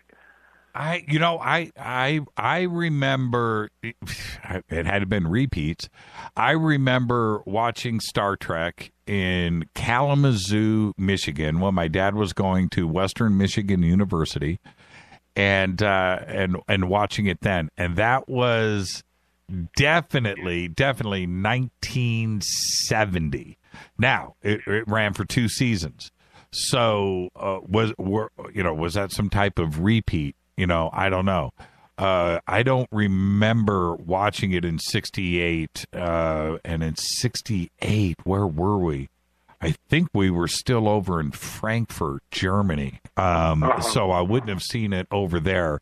No. But coming back to the States and then going to Kalamazoo. Oh, man. I 100% remember watching it in 1970. I don't remember seeing it before, so I can't really say. And in 1968, I would have only been 5 years old. What I do remember, I barely remember. No, I was old enough to see the original airing on, and I believe it was CBS, unless someone else was going to disagree. But like your analogy to the color, I mean, put aside what I've learned, that more men are colorblind than women. They don't see things as brilliantly. Not all, but I don't think I'm colorblind. And yet, I run into that with a lot of stuff. I have one of my best friends who, was all kinds of stuff. He was in Vietnam and all, and he told me. Well, check this out. Check this out. Exactly what you're talking about, Dino. Danae just tweeted out, "Damn it, Jimmy. Now I recall exactly where I was and I too wouldn't have been there in 86. It was 85. I need a drink." I need a drink. I'm just saying, could we just all, I don't know, if we start to go back. Now, you remember the Berenstein Bears, right? Yeah. Okay, Berenstein, right? Right? I'm not sure now about that one. You don't remember the Berenstein Bears? I thought it was the something else Bears, but No, Berenstein. I don't. Okay, so you know what? You're too old. That's why. Yeah. You're too old. You're pushing, 80, 81? But it wasn't Berenstein Bears, as I remember it, and everybody else. It's Berenstain. Stain. Oh. But everybody remembers it as Berenstein. Well, that's a little different because that's pronunciation. It's like when you listen to an old top 40 rock song before they had lyrics and all that. You'd listen on the radio, and I remember even Motown quoting some of the lyrics wrong, and then 20 years later you find out that it wasn't what they said. No, but Berenstein Bears were on the TV screen. You saw the name. You saw the name in the cartoon. You saw it was right there on the credits, huh? Oh, it's the name. It's the name of the show.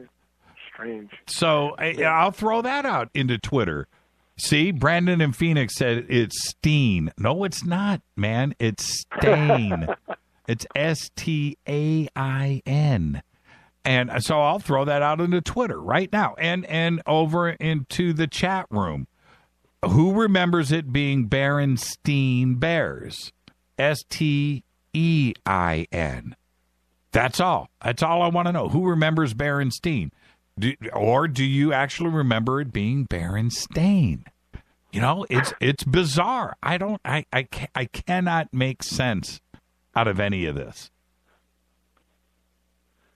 No, I don't know. Maybe there is something to it, because if we talk about universes overlapping side by side, if we talk about alternate perceptions that people have had, whether they're artificially induced or not, then where is the reality? And it's like, where is the truth? Okay, all right. Well, I'll throw another one out at you, and I'm going to thank Jay Bowen in Twitter for tweeting this out. In Snow White, right, with her evil stepmother, she says, what does she say when she looks at the mirror? What does she say? Let's see. Now, Dino, what does she say? Don't look on Google. What does she say? I'm not looking. I'm thinking of Wizard of Oz. I'm thinking of a different witch. She said, Snow White, the witch said, no, it wasn't, I'll get you, my pretty, and your little dog, too. She says, mirror, mirror on the wall, who's the fairest of them all, right? That's right. Yes, that's what I remember. Right? That's not what she says. What does she say? She says, magic mirror on the wall. Oh, an adjective, huh? No, she says magic mirror. Your memory says mirror, mirror, right? Yeah. Okay. And we'll hear it so many times because people keep repeating it. And so who's right or wrong? Is it the Mandela effect? Did somebody go back and change it? And our memory says originally we heard mirror, mirror, but in reality today it's magic mirror. And have you ever heard magic mirror on the wall? Ever? I don't remember that, no. That's my point. Yeah, it's like liar, liar, pants on fire. Was there any other way to say it? Well, that's different. I mean, but we're talking about, something that is iconic, that is part of our childhood. And we remember... That when you go back and check, you would see that it's that way. But at the time, when it was originally out, we perceived it differently, or at least our memory perceives it. See, John just tweeted, nope, she said mirror, mirror. No, brother. She said magic mirror. Magic mirror was a toy. Wrong again, my brother. She says, you go back and watch it, magic mirror on the wall. And you've watched it recently to confirm that, huh? Go and check it out. Okay, I will. Check it out. I guess we have the internet. Yeah. So that's the Mandela effect. Now, this is something that we need. The more that you start to just kind of go back, I've just thrown some obvious things out there for everybody that are in the threads on Reddit, and Vice has got an excellent write-up on this. It's a lot of websites out there.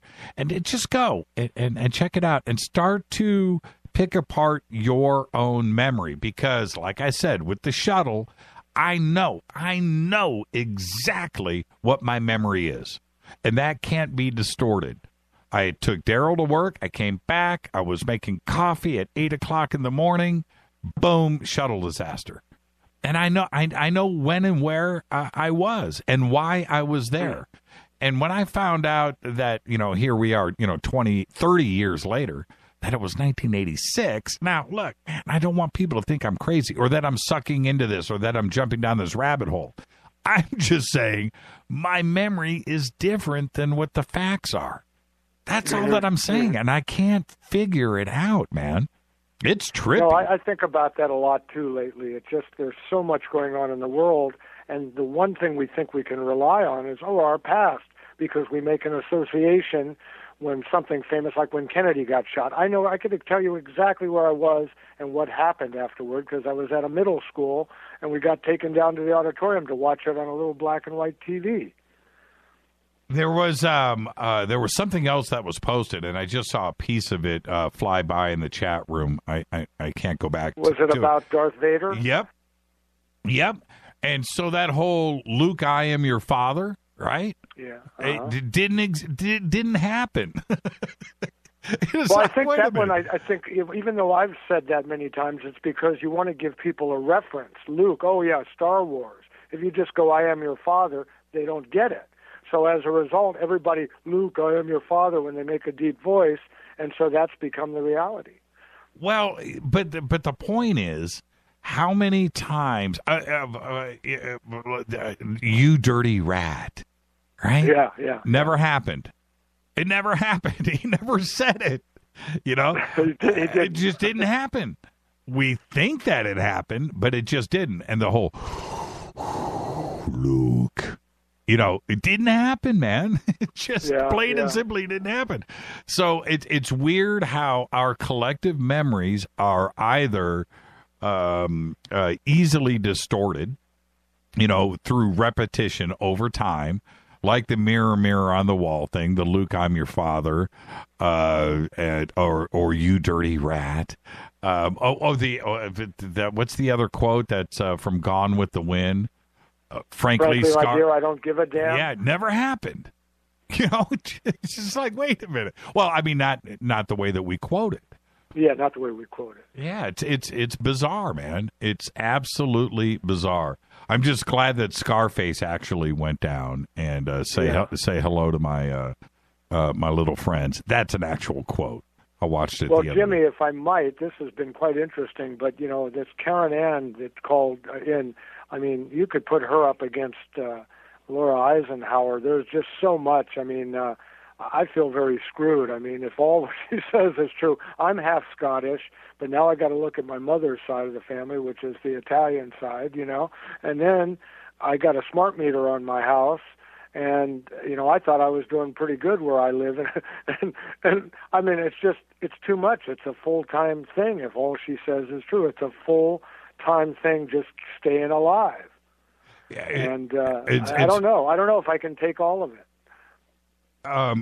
Check this out. John T. just said Carl Sagan's billions and billions was never said. Somebody else just wrote, beam me up, Scotty, never was said. Hold on. No, that's true. There's a bunch of David in South LA just said, play it again, Sam. never happened. It's just like, man, I don't know, man. I just don't know. You got to love this world we live in, and this Mandela effect. There might be something to it. All I can tell you is you got to be a liberal to take in all this stuff. You have to have a liberal, flexible mind, and the rest of the world that has a very direct kind of fascist mind, you can survive that way too, but you got to be committed and you got to be tough. But you also got to be tough to have a flexible, open mind. Is there anything that you can think of that that doesn't fit your timeline looking back?